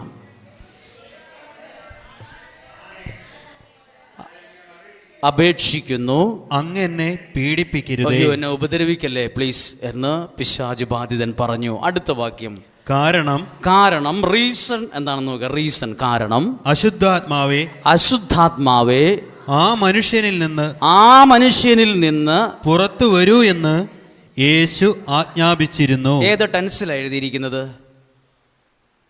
ആജ്ഞാപിച്ചിരുന്നു, പാസ്റ്റ് ടെൻസിലാണ്. ആണോ? നോക്കൂ ആ സെൻറ്റൻസിൻ്റെ പദപ്രയോഗം. പിശാച് ബാധിതനകത്തുണ്ടായിരുന്ന പിശാചിനോട് പുറത്തു പോകാൻ യേശു ആജ്ഞാപിക്കാൻ പോവാന്നല്ല, ആജ്ഞാപിക്കുവാന്നല്ല, ആജ്ഞാപിച്ചിരുന്നു. പാസ്റ്റ് ടെൻസിലാണ് എഴുതിയിട്ടുള്ളത്. എന്നാൽ നിങ്ങൾ വായിച്ചു നോക്കിയിട്ടുണ്ടോ? 5-ാം അധ്യായത്തിൽ എവിടെയും കണ്ടില്ലല്ലോ അങ്ങനെ ഒരു പിശാചിനെ ഒഴിപ്പിക്കുന്ന ഒരു പ്രാർത്ഥനയൊന്നും കണ്ടില്ലല്ലോ. ഞാൻ അരിച്ചു പെറുക്കിയിട്ടും കണ്ടില്ല. പിന്നെന്താ അങ്ങനെ പറഞ്ഞേ? 4-ാം അധ്യായം 35-ാമത്തെ വാക്യം നോക്കിക്കേ. 4-ാം അധ്യായം 35-ാമത്തെ വാക്യം എന്താ? അത് വായിക്കുന്നതിന് മുമ്പ് അത് മുഴുവൻ വായിക്കാൻ ഒരു പക്ഷേ സമയമില്ല. സായാഹ്നം, ഒരു സന്ധ്യയായപ്പം യേശു വള്ളത്തെ കയറി അവൻ അവരോട് പറഞ്ഞു, നമുക്ക് അക്കരയ്ക്ക് പോകാം. ജനക്കൂട്ടത്തെ വിട്ട് ഇരുന്ന വഞ്ചിയിൽ തന്നെ അക്കരയ്ക്ക് പോയി. വേറെ വള്ളങ്ങൾ കൂടെ ഉണ്ടായിരുന്നു. അപ്പോൾ എന്തുണ്ടായി? ഒരു വലിയ കൊടുങ്കാറ്റുണ്ടായി. യേശു എങ്ങോട്ടാ പോയത്? യേശു എങ്ങോട്ടാ ഈ പ്രതിസന്ധി സമയത്ത് എങ്ങോട്ടാ പോയത്? ഈ ഇരുട്ടത്ത് ഈ മനുഷ്യൻ്റെ അടുത്തേക്ക് വരവാണ്. ഇവിടെ വച്ച് തടസ്സപ്പെടുത്തിയതാരാ ഈ വരവിനെ? ഇവിടെ പിശാച് ഒരു കളി കളിച്ചിട്ടുണ്ട്, നല്ലൊരു കളി. 4-ാം അധ്യായം 35-ാമത്തെ വാക്യം പിശാചിൻ്റെ ഒരു വലിയ പ്ലേ ആണ്, കളി. ആ യേശു ആ വള്ളത്തെ ഒരു പ്രശ്നവും ഇല്ലായിരുന്നു, കടലിൽ അന്തരീക്ഷത്തിൽ ഒരു പ്രശ്നവും ഇല്ലായിരുന്നു. പെട്ടെന്ന് എന്തുണ്ടായി? കൊടുങ്കാറ്റ്, വലിയ കാറ്റ്, തിരമാല, എല്ലാം വലിയ പ്രശ്നമായി. അങ്ങനെ കടലിൽ ജോലി ചെയ്യുന്നവരോട് ചോദിച്ചു നോക്ക്, ഇങ്ങനെ ഒരു കാര്യം കടലിൽ കണ്ടാൽ മുന്നോട്ട് പോവുമോ തിരിച്ചു പോവുമോ? തിരിച്ചു പോവുമോ? ഇങ്ങനെ ഒരു മീൻ പിടിക്കാൻ പോകുന്ന വള്ളക്കാരാണ്. ഭയങ്കര കാറ്റും മഴയും തിരമാലയൊക്കെയാണ്. അപ്പോഴേ വള്ളം തിരിക്കും, വേഗം കരയ്ക്ക് പോകും, മുന്നോട്ട് പോവില്ല. കടൽ അപകട സൂചന കണ്ടാൽ, കൊടുങ്കാറ്റും തിരമാലയൊക്കെ കണ്ടാൽ മുന്നോട്ട് പോവില്ല, അപകടമാണ്, പ്രശ്നമാണ്, പോകത്തില്ല. യേശു ശിഷ്യന്മാരോട് പറഞ്ഞോ പോയാലോ എന്ന്? ഇവിടെ തിരമാലയുണ്ടായി, എല്ലാ പ്രശ്നങ്ങളും. യേശു എങ്ങോട്ട് പോകാതിരിക്കാൻ പിശാച് കളിച്ച കളിയാണ്. 4-ാം അധ്യായം കഴിഞ്ഞ് 5-ാം അധ്യായം നോക്കിക്കേ. അവർ കടലിൻ്റെ മറുകരയിൽ ഈ മനുഷ്യനെ രക്ഷപ്പെടുത്താൻ യേശു വരരുത്, അവിടെ ചെല്ലരുത്, ഈ മനുഷ്യൻ രക്ഷപ്പെടരുത്. അതുകൊണ്ട് അതിനിടയിൽ കളിച്ച ഒരു വലിയ കളിയാണ്, ഒരു പ്രശ്നമാണിത്. കടൽ പ്രശ്നം ഉണ്ടാക്കി യേശുവിനെ തിരിച്ചുവിടാൻ ശ്രമിച്ചു. അടുത്തത് ഇത് വായിക്കുമ്പോൾ കൊടുങ്കാറ്റുണ്ടായി, തിരമാലകൾ വഞ്ചിയിലേക്ക് ആഞ്ഞടിച്ചു കയറി, വെള്ളം നിറഞ്ഞുകൊണ്ടിരുന്നു. അപ്പം പിശാചിൻ്റെ ഒരു ലക്ഷ്യമാണ് യേശുവിനെ ഈ വെള്ളത്തിനകത്ത് മുക്കുക, താഴ്ത്തുക. ആരാ മുങ്ങിയെന്ന് ഞാൻ പറയാം. മുക്കാൻ നോക്കിയവനാണോ അതോ ആരാ മുങ്ങിയെന്ന് പറയാം കേട്ടോ. ഇവിടെ പിശാച് ഒരു കളി കളിക്കുകയാണ്. ഇതിനകത്തൊരു വാക്കുണ്ട്, അതൊന്ന് വായിക്കണം. 4-ാം അധ്യായം 38-ാമത്തെ വാക്യം ഒന്ന് വായിച്ചു. 4-ാം അധ്യായം. യേശു അമരത്ത് തലയണ വെച്ച് ഉറങ്ങുകയായിരുന്നു. ആരെങ്കിലും ഒരു നേരിയ കാറ്റടിച്ചാൽ പോലും നമ്മൾ ഉറങ്ങിയല്ല തലയണ വെച്ച്. ആ മരം വീഴുവോ? നല്ല വാർക്ക വീടുണ്ടെങ്കിലും നമുക്ക് പേടിയാ. അയ്യോ ഭയങ്കര കാറ്റാണല്ലോ, വലിയ വീടുണ്ട് എന്നാലും പേടിയാ, ഭയങ്കര കാറ്റ്. ആ മരം വീഴുവോ, പ്രശ്നം ഉണ്ടാവുമോ എന്ന് പേടിയാ. ഇത് വള്ളത്തിൽ കൂടെ പോവാ. ഇവിടെ യേശു ശരിക്കും കിടന്നുറങ്ങിയെന്ന് എഴുതിയിട്ടുണ്ട്. അപ്പം യേശുവിനറിയാം പിശാച് പഠിച്ച പണി 18 നോക്കുമെന്ന്. അതുകൊണ്ടാണ് മൈൻഡ് ചെയ്യായിരുന്നത്. അതിൻ്റെ ഒരു സൂചന മൈൻഡ് ചെയ്തില്ല. ഭയങ്കര പ്രശ്നമാണ്, കൊടുങ്കാറ്റ്, വെള്ളം വഞ്ചിയിലേക്ക് ആഞ്ഞടിച്ച് കയറി. ഇവരെല്ലാം കൂടെ കാറി കൂകി, ഞങ്ങൾ മരിക്കാൻ പോവാ, നീ ഗവനിക്കുന്നില്ല എന്നൊക്കെ ചോദിച്ചു. അടുത്ത വാക്യം ഒന്ന് വായിച്ചേ. അവൻ ഉണർന്ന് കാറ്റിനെ ശാസിച്ചുകൊണ്ട്. അവിടെ ഒരു വാക്കുണ്ടോ? ശാസിച്ചു ഉണ്ടോ? അതാണ് ഇവിടെ പാസ്റ്റ് ടെൻസിൽ എഴുതിയിരിക്കുന്നത്. അതാണ് ഇവിടെ എഴുതിയിട്ടുള്ളത്. പിശാച് ബാധിതനോട് അവൻ്റെ ഉള്ളിൽ നിന്ന് പിശാചിനോട് പുറത്തു പോകാൻ യേശു ആജ്ഞാപിച്ചിരുന്നു എന്നതിൻ്റെ ചരിത്രം അന്വേഷിച്ച് പുറകോട്ട് പോകുമ്പോൾ യേശു ആജ്ഞാപിച്ചത് 4-ാം അധ്യായത്തിലാണ്. എന്നാ പറഞ്ഞേ? കാറ്റിനെ ശാസിച്ചു. എന്താ കാറ്റ്? ഇവിടെ പ്രശ്നം ഉണ്ടാക്കുന്ന, പ്രതിസന്ധി ഉണ്ടാക്കുന്ന ആ മനുഷ്യൻ രക്ഷപ്പെടരുത്, അവിടെ ചെല്ലരുത് എന്നാഗ്രഹിച്ചതിനിടയിൽ നിൽക്കുന്ന കാറ്റിൻ്റെ രൂപത്തിലും വെള്ളത്തിൻ്റെ രൂപത്തിലും കൊടുങ്കാറ്റ് രൂപത്തിലും പൈശാചിക ശക്തികളെ ശാസിച്ചു. ഇവിടെയാണ് ശാസിച്ചത്. അടുത്ത വാക്യം 5-ാം അധ്യായം, ആ വാക്യം വായിച്ചേ. യേശു ശാസിച്ചിരുന്നു. എന്നിട്ടോ നിന്റെ പേരെന്താണ്? നിന്റെ പേരെന്തെന്ന് ചോദിച്ചു. അവൻ പറഞ്ഞു എന്റെ പേര് ലെഗിയോൻ. എന്റെ പേര് ലെഗിയോൻ എന്നാണ്. ഞങ്ങൾ അനേകം പേരുണ്ട്. 10-ാമത്തെ വാക്യം. തങ്ങളെ ആ നാട്ടിൽ നിന്ന് പുറത്താക്കരുതേ എന്ന് അപേക്ഷിച്ചു. 11-ാമത്തെ വാക്യം. അവിടെ ഒരു ഫാം ഉണ്ടായിരുന്നു, പന്നി ഫാം. 11-ാമത്തെ വാക്യം. വലിയൊരു പന്നിക്കൂട്ടം മലയരികിൽ മേയുന്നുണ്ടായിരുന്നു. വലിയൊരു പന്നി, ഏതോ ഒരു മനുഷ്യൻ പന്നി ഫാം നടത്തുക മലയുടെ മുകളിൽ. പിശാച് കണ്ടുപിടിച്ചു. പിശാച് പറയാണ്, ഞങ്ങളെ ആ മൃഗത്തിൻ്റെ അടുത്തേക്ക് വിട്ടാൽ മതി, അവിടെ പന്നികളുണ്ടായിരുന്നു, ഞങ്ങളെ ആ പന്നിക്കൂട്ടത്തിലേക്ക് അയക്കുക, ഞങ്ങൾ അവയിൽ പ്രവേശിച്ചു കൊള്ളട്ടെ എന്ന് അവർ അപേക്ഷിച്ചു. 13-ാമത്തെ വാക്യം. അവൻ അനുവാദം നൽകി. അപ്പൊ പിശാചെല്ലാം കൂടെ ഈ മനുഷ്യനെ വിട്ട് എങ്ങോട്ട് പോയി? നേരെ അസ്ത്രം വിട്ട വേഗത്തിൽ ഈ പന്നികളിൽ കയറി. എന്നിട്ട് എങ്ങോട്ട് പോയി? അശുദ്ധാത്മാക്കൾ പുറത്തു വന്ന് പന്നിക്കൂട്ടത്തിൽ പ്രവേശിച്ചു. എത്ര പന്നികൾ ഉണ്ടായിരുന്നു? 2000 പന്നികളുണ്ടായിരുന്നു. അവ അടുത്ത വാക്യം നോക്കിക്കോണം. അത് മുഴുവൻ കിഴക്കാന്തൂക്കായ തീരത്തിലൂടെ പാഞ്ഞു ചെന്ന് കടലിൽ മുങ്ങിച്ചത്തു. ഇപ്പുറത്തെ അധ്യായത്തിൽ യേശുവിനെ കടലിൽ മുക്കാൻ നോക്കിയവൻ ഇപ്പോൾ എവിടെത്തി? ഇതാണ് ആരെ മുക്കാൻ പോകരുത്, അവനവൻ തന്നെ മുങ്ങും.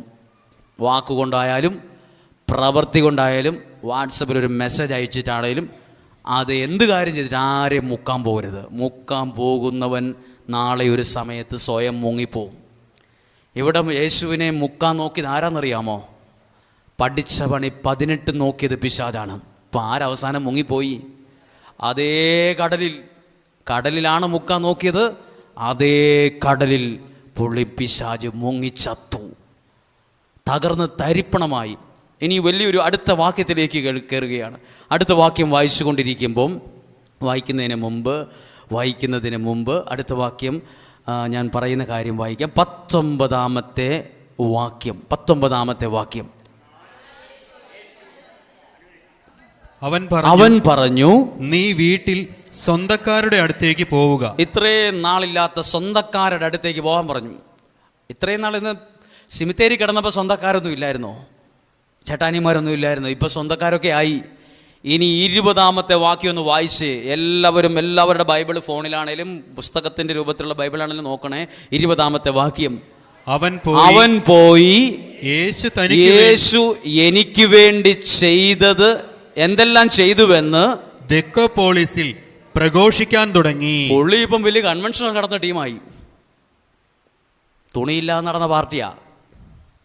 വസ്ത്രം ധരിക്കാറില്ലായിരുന്നു. കല്ലറയെ കിടന്നുകൊണ്ടിരുന്ന ആളാണ്.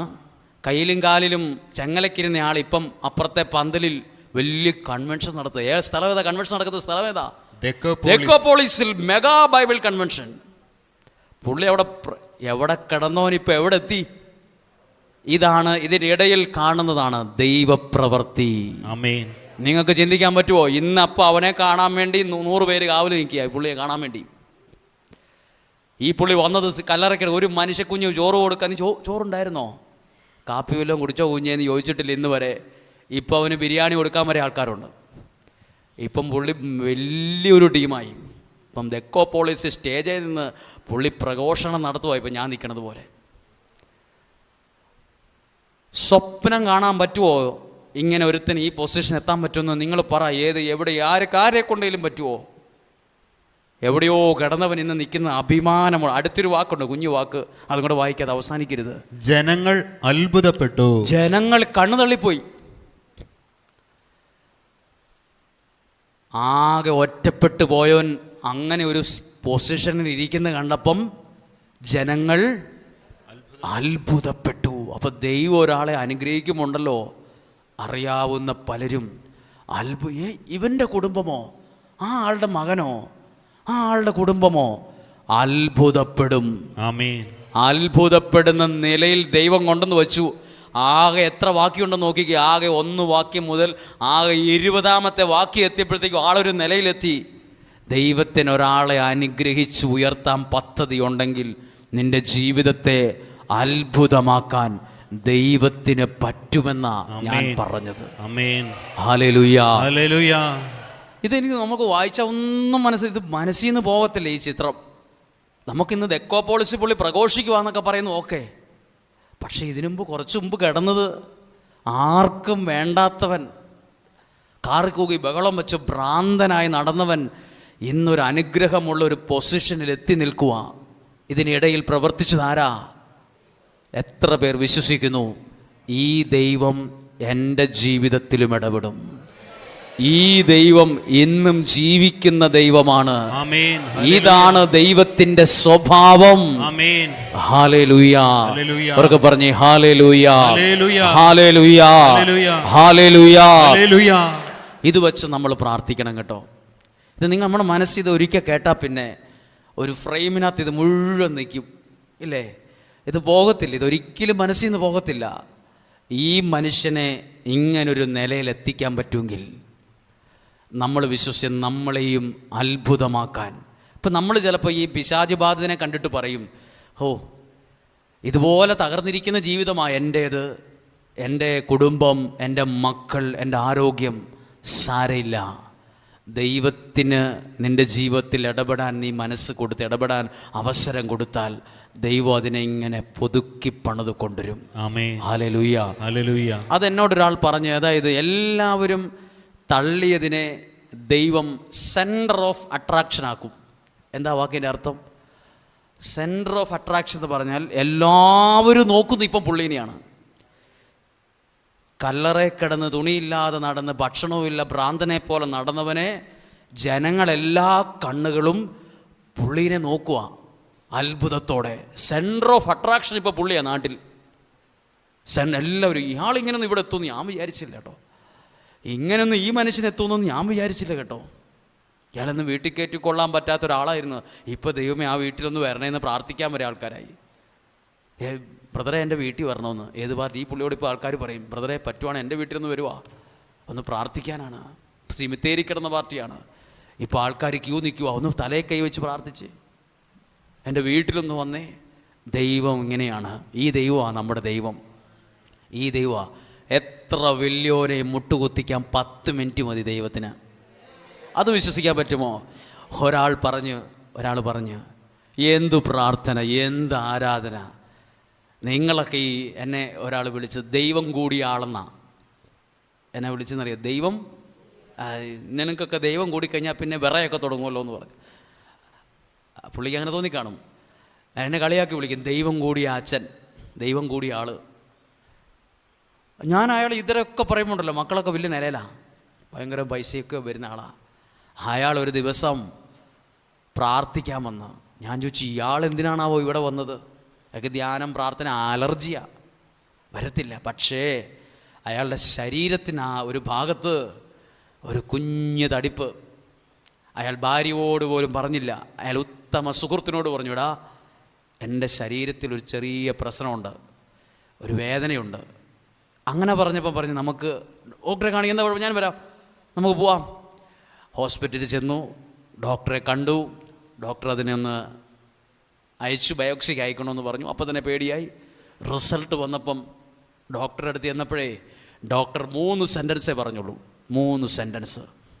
എന്താ പേര്? ഇതാണ് നിങ്ങളുടെ പേര്, നിങ്ങൾക്ക് ക്യാൻസറാണ്. രണ്ടാമത്തെ സെൻറ്റൻസ്, നിങ്ങൾ എത്രയും പെട്ടെന്ന് തലശ്ശേരിയിലോ തിരുവനന്തപുരം RCCയിലോ ചികിത്സയ്ക്ക് വിധേയമാകണം. ശരി കേട്ടോ. പറയാൻ എത്ര സമയമെടുത്തു? 1 മിനിറ്റ് എടുത്തിട്ടില്ല. മുട്ടുകുത്തിപ്പോയി, പേടിച്ചുപോയി. പുള്ളി കരഞ്ഞ് കാറിപ്പോയി. ക്യാൻസറോ? എനിക്കോ? ഒരാളെ വലിയോനാണേലും മുട്ടുകുത്തിക്കാൻ 2 മിനിറ്റ് മതി. 2 മിനിറ്റ്.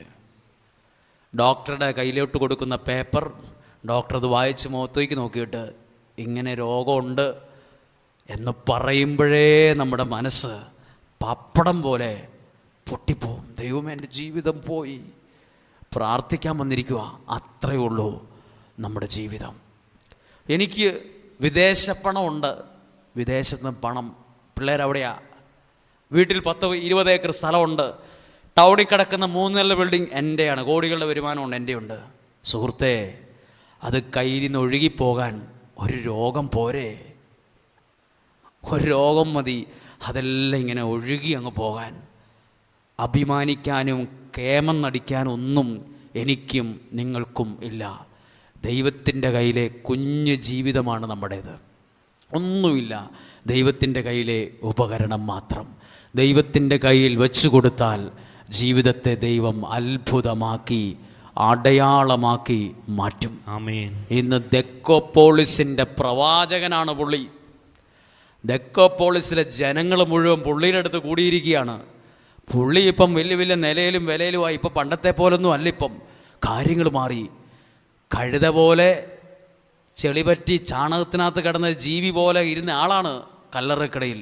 ദൈവം ആ മനുഷ്യനെ പണിത് അത്ഭുതമാക്കി മാറ്റി.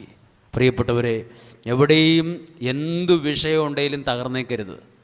കാരണം എന്നാണോ നിങ്ങളിൽ ദൈവത്തിലുള്ള വിശ്വാസം ഇല്ലാതാകുന്നത്, അന്നേ നിങ്ങൾ തോക്കുള്ളൂ. അന്നേ പിശാചിനെ നിങ്ങളെ തോൽപ്പിക്കാൻ പറ്റുള്ളൂ. ദൈവവും ദൈവത്തിൻ്റെ വചനവും ഉള്ളിടത്തോളം കാലം നിങ്ങളെ തോൽപ്പിക്കുക അസാധ്യമാണ്. Amen. Hallelujah, hallelujah, hallelujah. Hallelujah. ഞാൻ നിങ്ങളോട് ഒരു കാര്യം ദൈവവചനത്തിലൂടെ ഒന്ന് പ്രാർത്ഥിക്കാൻ ആഗ്രഹിക്കുകയാണ്, ഒന്ന് പ്രാർത്ഥനയിൽ കൊണ്ടുവരികയാണ്. എല്ലാവരും അത് ശ്രദ്ധിച്ച് കേട്ടിട്ട് നമുക്ക് തുടർന്നൊന്ന് പ്രാർത്ഥിക്കാം. ഒരുമിച്ച് നമ്മുടെ എല്ലാ കാര്യങ്ങൾക്ക് വേണ്ടി ഒന്ന് സമർപ്പിച്ച് പ്രാർത്ഥിക്കും. ദൈവത്തിൻ്റെ ഇടപെടൽ സംഭവിക്കും. ദൈവത്തിൻ്റെ ഇടപെടൽ, ഞാനത് വിശ്വസിക്കുകയാണ്, അതുപോലെ നടക്കുമെന്ന്.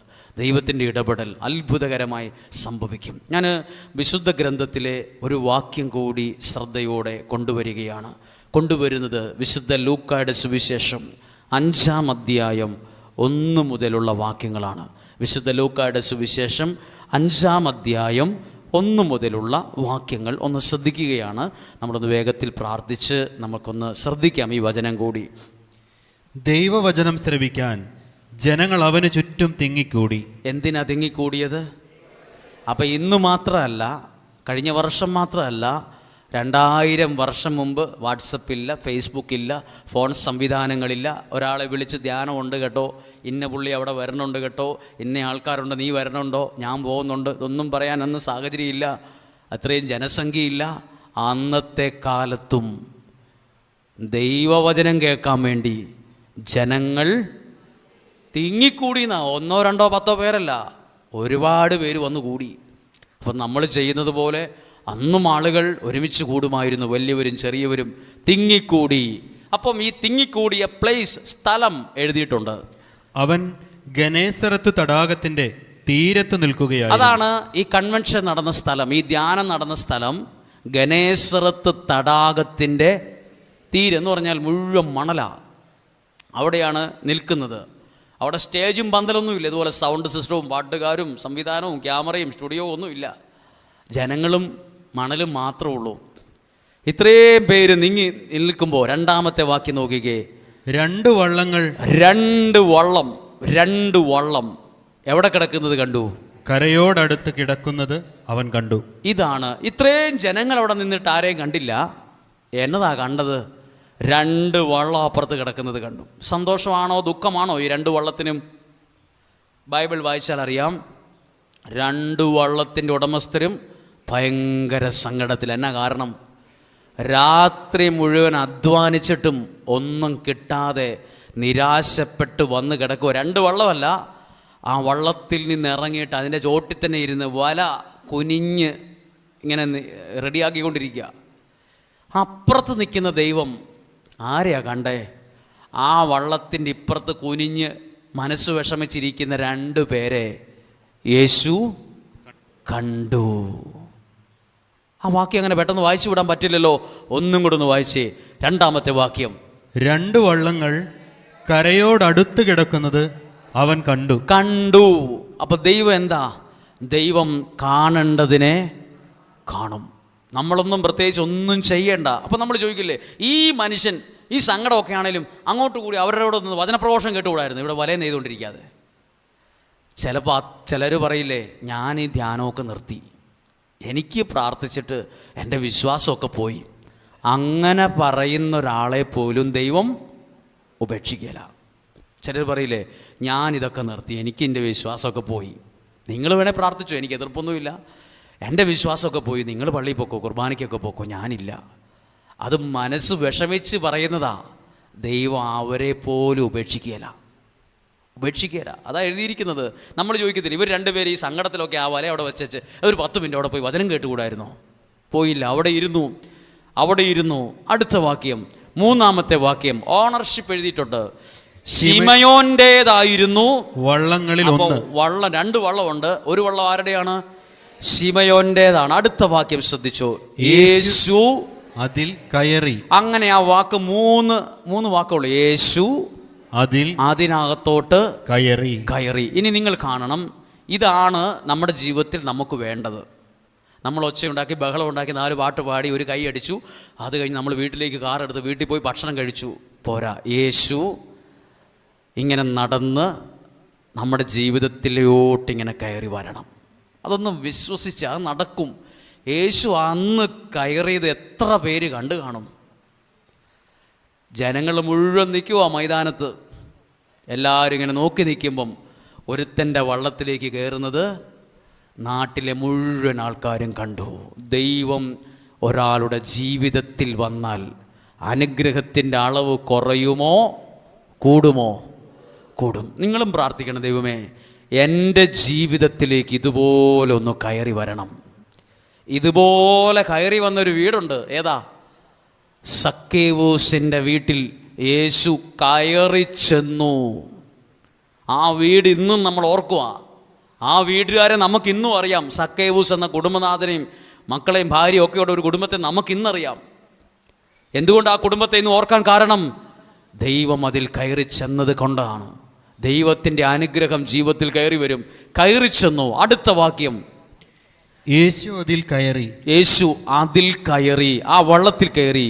കരയിൽ നിന്ന് അല്പമകലേക്ക് വെള്ളം നീക്കാൻ അവനോട് യേശു ആവശ്യപ്പെട്ടു. ഒരു 1/2 കിലോമീറ്റർ മുന്നോട്ട് നീക്കാനല്ല, അല്പം. കുറച്ചൊന്ന് അങ്ങോട്ട് നീക്കിക്കേ, ഈ വെള്ളം അങ്ങോട്ട് നീക്കിക്കേ. ഇനി ഞാനാണ് പത്രോസെങ്കിൽ ഞാൻ പറയും വള്ളം നീക്കത്തില്ല. കാരണം, ഉദാഹരണം കേട്ടോ, നമ്മുടെ ഈ സാഹചര്യത്തിൽ ഇതല്ല. കടലിൽ മീൻ പിടിക്കാൻ പോകുന്നവർ അരമണിക്കൂർ മുമ്പ് അങ്ങോട്ട് പോയിട്ട് ഇങ്ങോട്ട് വരുന്നതല്ല.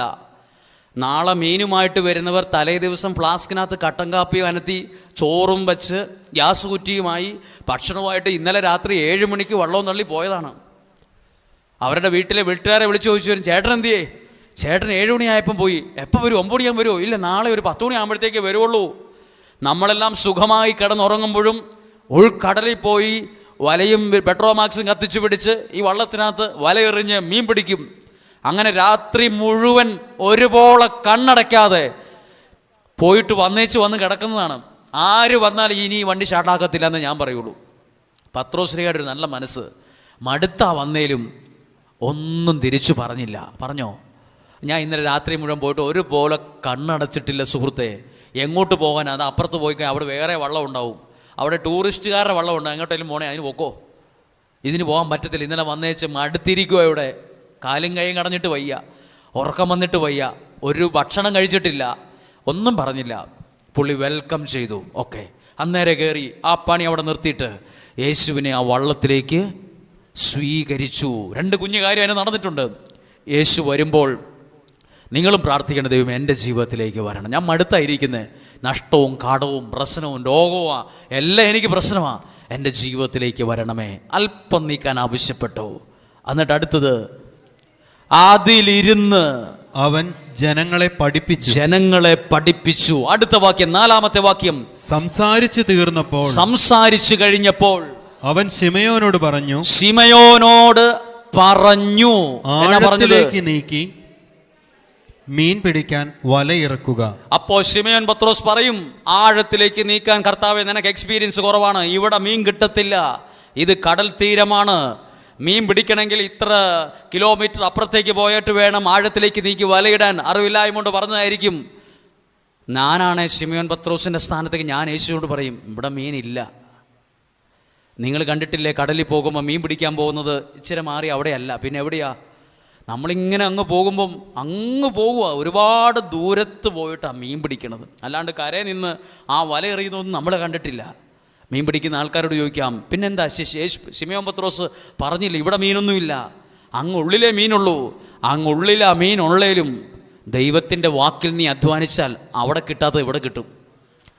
അവിടെ കിട്ടാത്ത, നമ്മൾ അധ്വാനിച്ച് നമ്മുടെ ബുദ്ധി കൊണ്ട് പണിയെടുത്തിട്ട് അവിടെ ഒന്നും കിട്ടാത്തത് നിന്റെ കൺമുമ്പിൽ കൊണ്ടുവരാനൊക്കെ ദൈവത്തിന് സാധിക്കും. അതാ എഴുതിയിരിക്കുന്നത്. യേശു പറഞ്ഞു, ആഴത്തിലേക്ക് നീക്കി മീൻ പിടിക്കാൻ വലയിറക്കുക. ശിമയോൻ പത്രോസ് പറഞ്ഞില്ല ഇവിടെ മീനൊന്നുമില്ല, ഇവിടെ എന്നാ വല ഇറക്കാനാ, ഇന്നലെ മുഴുവൻ അധ്വാനിച്ചിട്ടൊന്നും കിട്ടിയിട്ടില്ല. പുള്ളി അവസ്ഥ പറയുന്നുണ്ട്. 5-ാമത്തെ വാക്യം.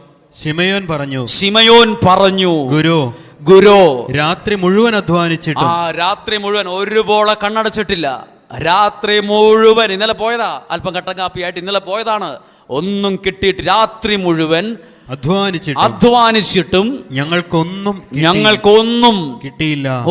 കിട്ടിയിട്ടില്ല. അപ്പൊ മനസ്സ് മുഴുവൻ എന്താ? ഇത് സന്തോഷത്തിന്റെ വാക്കാണോ വിഷമത്തിന്റെ വാക്കാണോ നിരാശയുടെ വാക്കാ? ആരെങ്കിലും മനസ്സിൽ നിരാശയുണ്ടോ? ഡൗൺ ആണോ? ചിലർ പറയും ഞാൻ ഒത്തിരി ഡെസ്പായി പോയി കേട്ടോ, ഡൗൺ ആണ്, എനിക്കൊന്നും പറ്റുന്നില്ല, എനിക്ക് ചിരിക്കാൻ പറ്റുന്നില്ല, സന്തോഷിക്കാൻ പറ്റുന്നില്ല. എവിടെയെങ്കിലും നിരാശയിലാണോ നിങ്ങളുള്ളത്? സാരയില്ല, അടുത്ത വാക്യം നോക്കിക്കോ.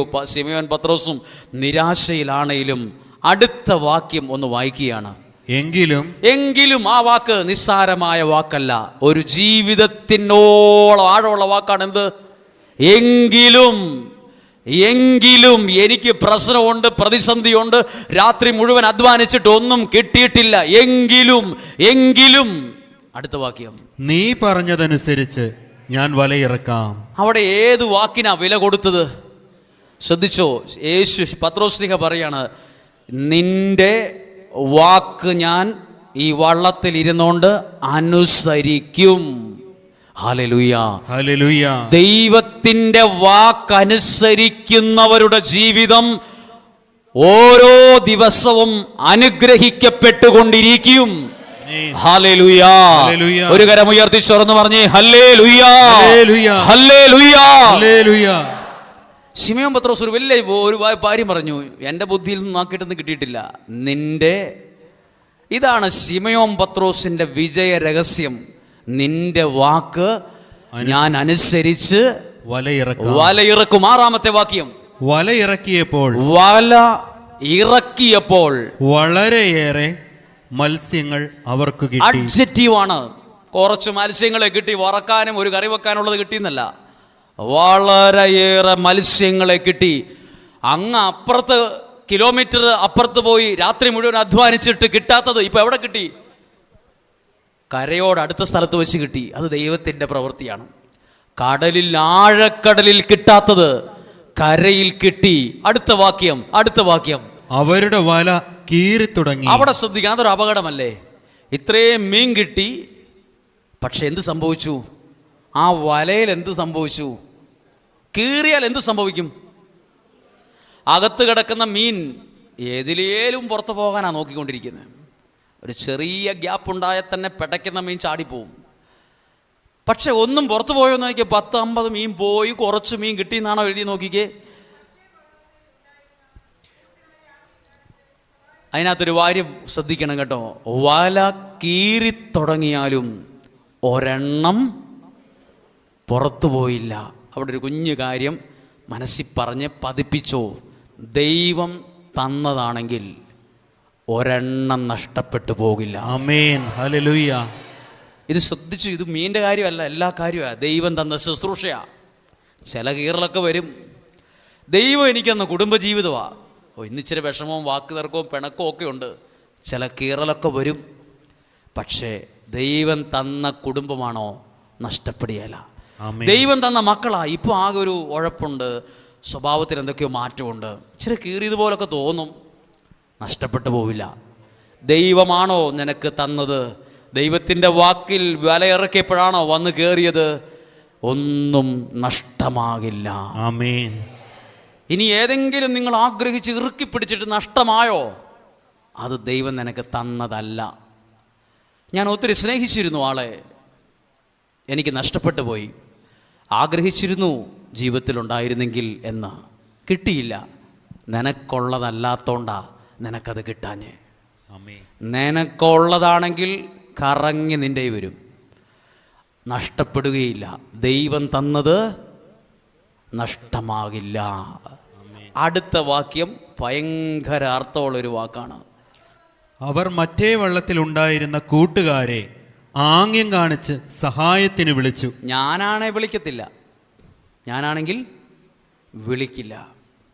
സത്യമാണോ? ഞാനാണെങ്കിൽ കർത്താവിനോട് പറയും, ഒത്തിരി മീനുണ്ട്, ഈ വള്ളത്തിൽ കൊള്ളൂല, വേറെ ഒരുത്തരും കൊടുക്കാൻ ഞാൻ സമ്മതിക്കില്ല. ആ വള്ളത്തിലുള്ളവല്ലേ എനിക്കിട്ട് നല്ല പണി കഴിഞ്ഞ ആഴ്ച തന്നിട്ടിരിക്കുക, അവന് മീനല്ല വേറെ കൊടുക്കാതിരിക്കുക, വേറെ കൊടുക്കണത്. ഈ പുള്ളി എന്തായാലും നല്ലൊരു മനുഷ്യനാണോ? മീൻ നിറച്ചു വന്നപ്പോൾ ആരെ ഓർത്തെ? ദേ കർത്താവെ, അപ്പുറത്ത് കുറച്ച് ടീമുണ്ട്, അവരുടെ വള്ളത്തിൽ ഒന്നുമില്ല, പട്ടിണിയാ, അവരെയും കൂടെ ഞാൻ വിളിക്കുകയാണ്. ഈ പത്രോസിനെയാ യേശു വിളിച്ചത്. ഒന്നാമൻ. വേറൊരാളെ വിളിച്ചോ? നീ 2, നീ 3, നീ 4. ഇയാളെ ഒന്നാമതാക്കിയത് എന്താ? ഈ മനസ്സാണ്. ഈ മനസ്സ്, ഇത് നമ്മളാകണ്ടേ. എന്തെങ്കിലുമൊക്കെ അങ്ങ് നിറഞ്ഞു കഴിയുമ്പം പിന്നെ എല്ലാം അങ്ങ് മറക്കും. തന്നവനെ മറക്കും, അയൽവാസിയെ മറക്കും, പണ്ട് കൂടെ നിന്നവരെ മറക്കും, പിന്നെ ആരെയും മൈൻഡ് ചെയ്യില്ല. പത്രോസ്ലിഹയുടെ മനസ്സ് നോക്ക്. മീൻ വന്നപ്പോഴേ ഓർത്തതാരെയാ? കൂടെയുള്ളവരെ. ശ്രദ്ധിച്ചേ, നാളെ ഒരു സമയത്ത് നിങ്ങൾക്ക് പണം വരും, വീട് വരും, ജോലി വരും, സമ്പത്ത് വരും. അപ്പോൾ ദൈവം ഇതൊക്കെ തന്ന് നിങ്ങളുടെ ജീവിതത്തിൽ ഇങ്ങനെ നിറയ്ക്കും, സത്യമായിട്ട് നിറയ്ക്കും. ദൈവത്തിൻ്റെ വാക്കിലാ നിറഞ്ഞു വരും. അപ്പോൾ ഇവിടെ ചെയ്തു, അത് ചെയ്തു. അപ്പോൾ ഇങ്ങനെ ഓർക്കുമ്പോണ്ടല്ലോ, നിങ്ങളുടെ കൂടപ്പിറപ്പ് ചിലർ ഒന്നുമില്ലാത്ത നിലയിൽ അപ്പുറത്തൊക്കെ ഉണ്ട്. അപ്പുറത്തെ ആ കൊച്ചിനെ കെട്ടിക്കാൻ ഒരു വകയില്ലാതെ 10,000 രൂപയ്ക്ക് വേണ്ടി ഇന്നലെ 3 പേരുടെ അടുത്ത് പോയിട്ടും കിട്ടിയിട്ടില്ല. അവർ ഒരു നേരത്തെ ആഹാരത്തിന് വേണ്ടി പോലും ബുദ്ധിമുട്ടുണ്ടെന്ന് ഞാൻ അറിഞ്ഞു. അവരെ ഓർക്കാതിരിക്കരുത്. കുറേ പ്രാർത്ഥനയും പ്രാർത്ഥിച്ച് പൊട്ടിച്ച് കടന്നു പോകരുത്. അതിനുവേണ്ടി മാത്രമല്ല, ചിലരെ നമ്മുടെ കൺമുമ്പിൽ കാണിച്ചു തരുന്നത് അവരുടെ ജീവിതത്തെ കൂടി നീ വഴി ഒരു അനുഗ്രഹമാകണം. ആമേൻ. Hallelujah, hallelujah. ഇത് നോക്കി, ഞാൻ എൻ്റെ കണ്ടുപിടുത്തമല്ല, നിങ്ങൾ നോക്കിക്കേ. ശിമയോൻ പത്രോസിൻ്റെ സ്ഥാനത്ത് നമ്മളാണേ പറഞ്ഞനെ, ഞാൻ അവർക്കെല്ലാം 1/2 കിലോ വെച്ച് വറക്കാൻ കൊടുത്തേക്കാം. നിറയാനൊന്നും ഞാൻ സമ്മതിക്കില്ല. വേറൊരാളുടെ ജീവിതം നിറയുന്നതാണ് നമുക്ക് പ്രശ്നം, അല്ലേ? എൻ്റെ നിങ്ങളുടെയൊക്കെ പ്രശ്നം എന്താ? അപ്പുറത്തെ ഒരുത്തൻ ഒരു 800 കാറ് ടയറാണെങ്കിൽ ഓടി തീരാറായി. അതാ പള്ളിമുറ്റത്ത് കിടക്കുന്ന കാണുമ്പോൾ അസൂയുണ്ടോ? ഒരു അസൂയയില്ല. എന്നാൽ അയാൾ തന്നെ നാളെ ഒരു സമയത്ത് ഒരു 35 ലക്ഷം രൂപയുടെ ഒരു ഇന്നോവ അവിടെ കിടത്താലോ, അപ്പോഴാണ് എന്തുണ്ടാവുള്ളൂ? അയാൾ കാറോ ഇന്നോവയോ ഇയാൾക്കോ? അയാൾ 800 കാറ് ടയർ മുട്ടയായി കിടന്നപ്പോൾ ഒരു പ്രശ്നവും എനിക്കില്ല. വേറൊരാൾ രക്ഷപ്പെടുമ്പോഴും അവരുടെ ജീവിതം ഇങ്ങനെ നിറഞ്ഞു വരുന്നത് കാണുമ്പോഴുമാണ് നമുക്ക് മനസ്സിൽ വിഷമമുള്ളത്. അത് മാറണം.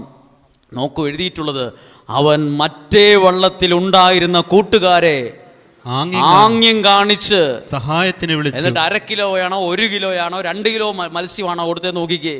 അവർ വന്ന് 2 വള്ളവും മുങ്ങാറാകുവോളം. അപ്പം പുള്ളിക്ക് അസൂയയില്ല. എന്തില്ല? അസൂയുള്ളവർ മാത്രം പറഞ്ഞേ ഹല്ലേലൂയ. എൻ്റെ അമ്മ, വളരെ ബുദ്ധിയുള്ളവരാണ് നിങ്ങൾ, വളരെ ബുദ്ധിയുള്ളവരാണ്. അസൂയയില്ലെങ്കിൽ എന്തോ ലോകലക്ഷണമാണത്. അസൂയയില്ലാത്ത മനുഷ്യന്മാരില്ല സുഹൃത്തെ. ആരസൂയയില്ലാത്തത്? അസൂയുണ്ടോന്ന് പരിശോധിക്കാം നമുക്ക്. കന്നാലിക്കൂട് പോലെ കടന്നൊരു വീട്,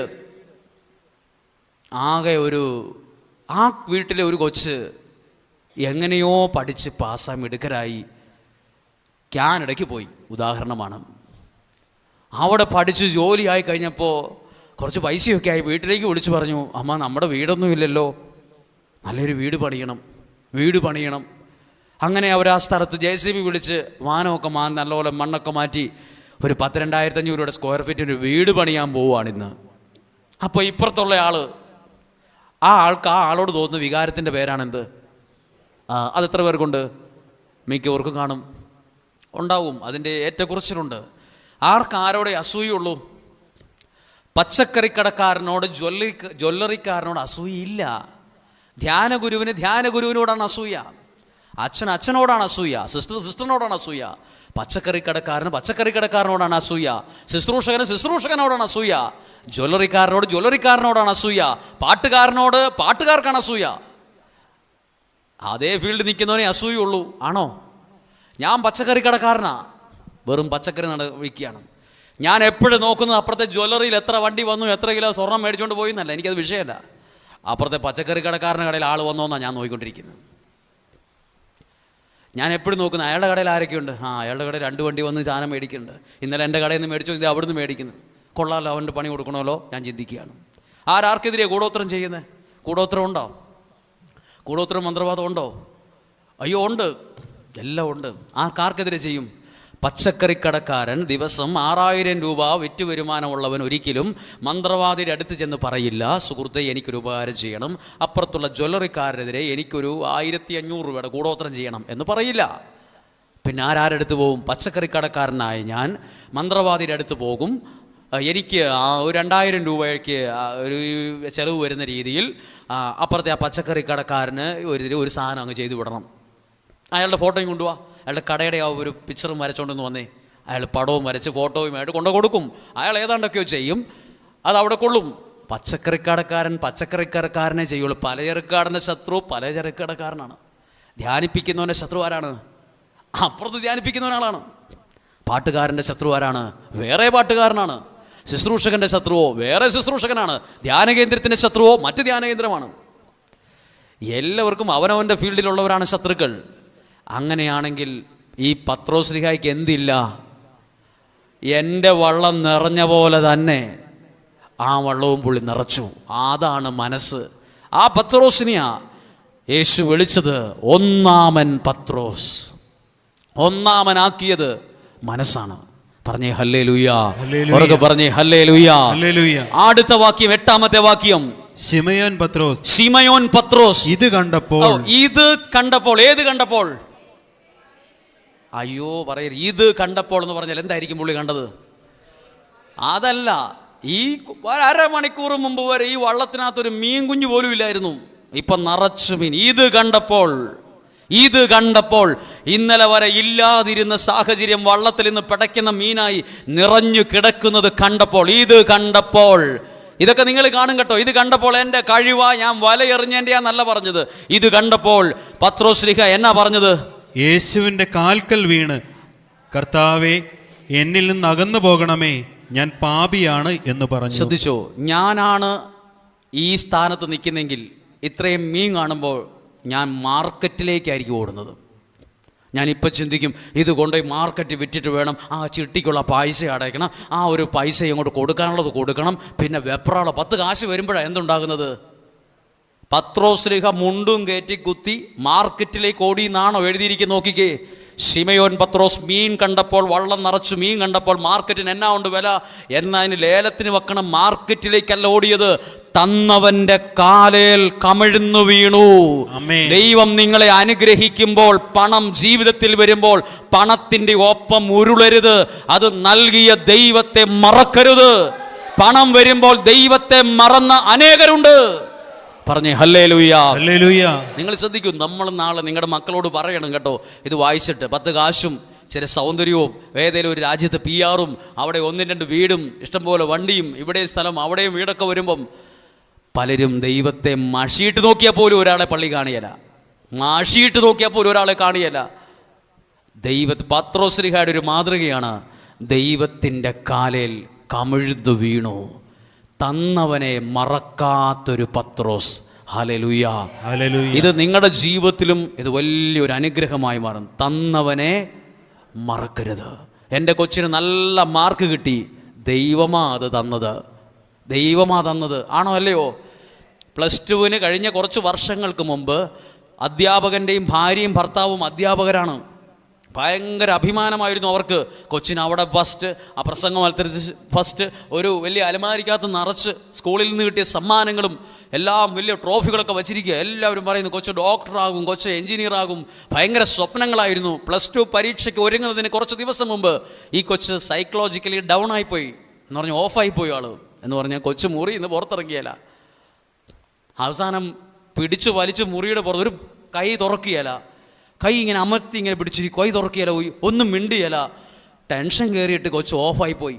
ആ വർഷം പരീക്ഷ എഴുതിയില്ല. പിന്നെ പല കൗൺസിലിങ്ങിന് കൊണ്ടുപോയി മരുന്ന് കഴിക്കേണ്ടി വന്നു. അപ്പോഴാണ് കുറച്ച് നോർമലായി വന്നുകൊണ്ടിരിക്കുന്നുള്ളൂ. ഡോക്ടറാകുമെന്ന് പറഞ്ഞ കൊച്ചായിപ്പം. പ്രിയപ്പെട്ടവരെ, വിജയം തരുന്ന ദൈവമാണ്. നമ്മളെന്തെങ്കിലും കണ്ടിട്ട് വിജയിക്കുമെന്ന് പറയാൻ വരട്ടെ. ദൈവം ഒരു നല്ല വീട് വരുമ്പം ദൈവമാണ് എനിക്ക് തന്നത്. എനിക്ക് നല്ല ശുശ്രൂഷ തന്നു, എൻ്റെ ഗമ കൊണ്ടല്ല, ദൈവം എനിക്ക് തന്നത്. നല്ല കാർ ദൈവമാണ് എനിക്ക് തന്നത്.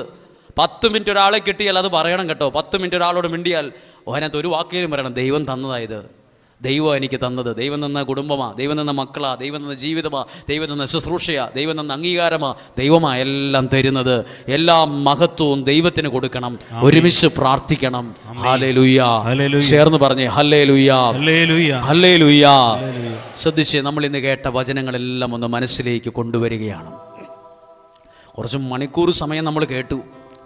ദൈവത്തിൻ്റെ വചനം, ദൈവത്തിൻ്റെ ഇടപെടൽ, ദൈവം ഭ്രാന്തനായൊരു മനുഷ്യനെ ദെക്കോപോളിസിൽ വചനം പ്രഘോഷിക്കുന്ന സുവിശേഷകൻ ആക്കി മാറ്റിയത് കണ്ടില്ലേ? തകർന്നവനെ പണിതെടുത്ത ദൈവം.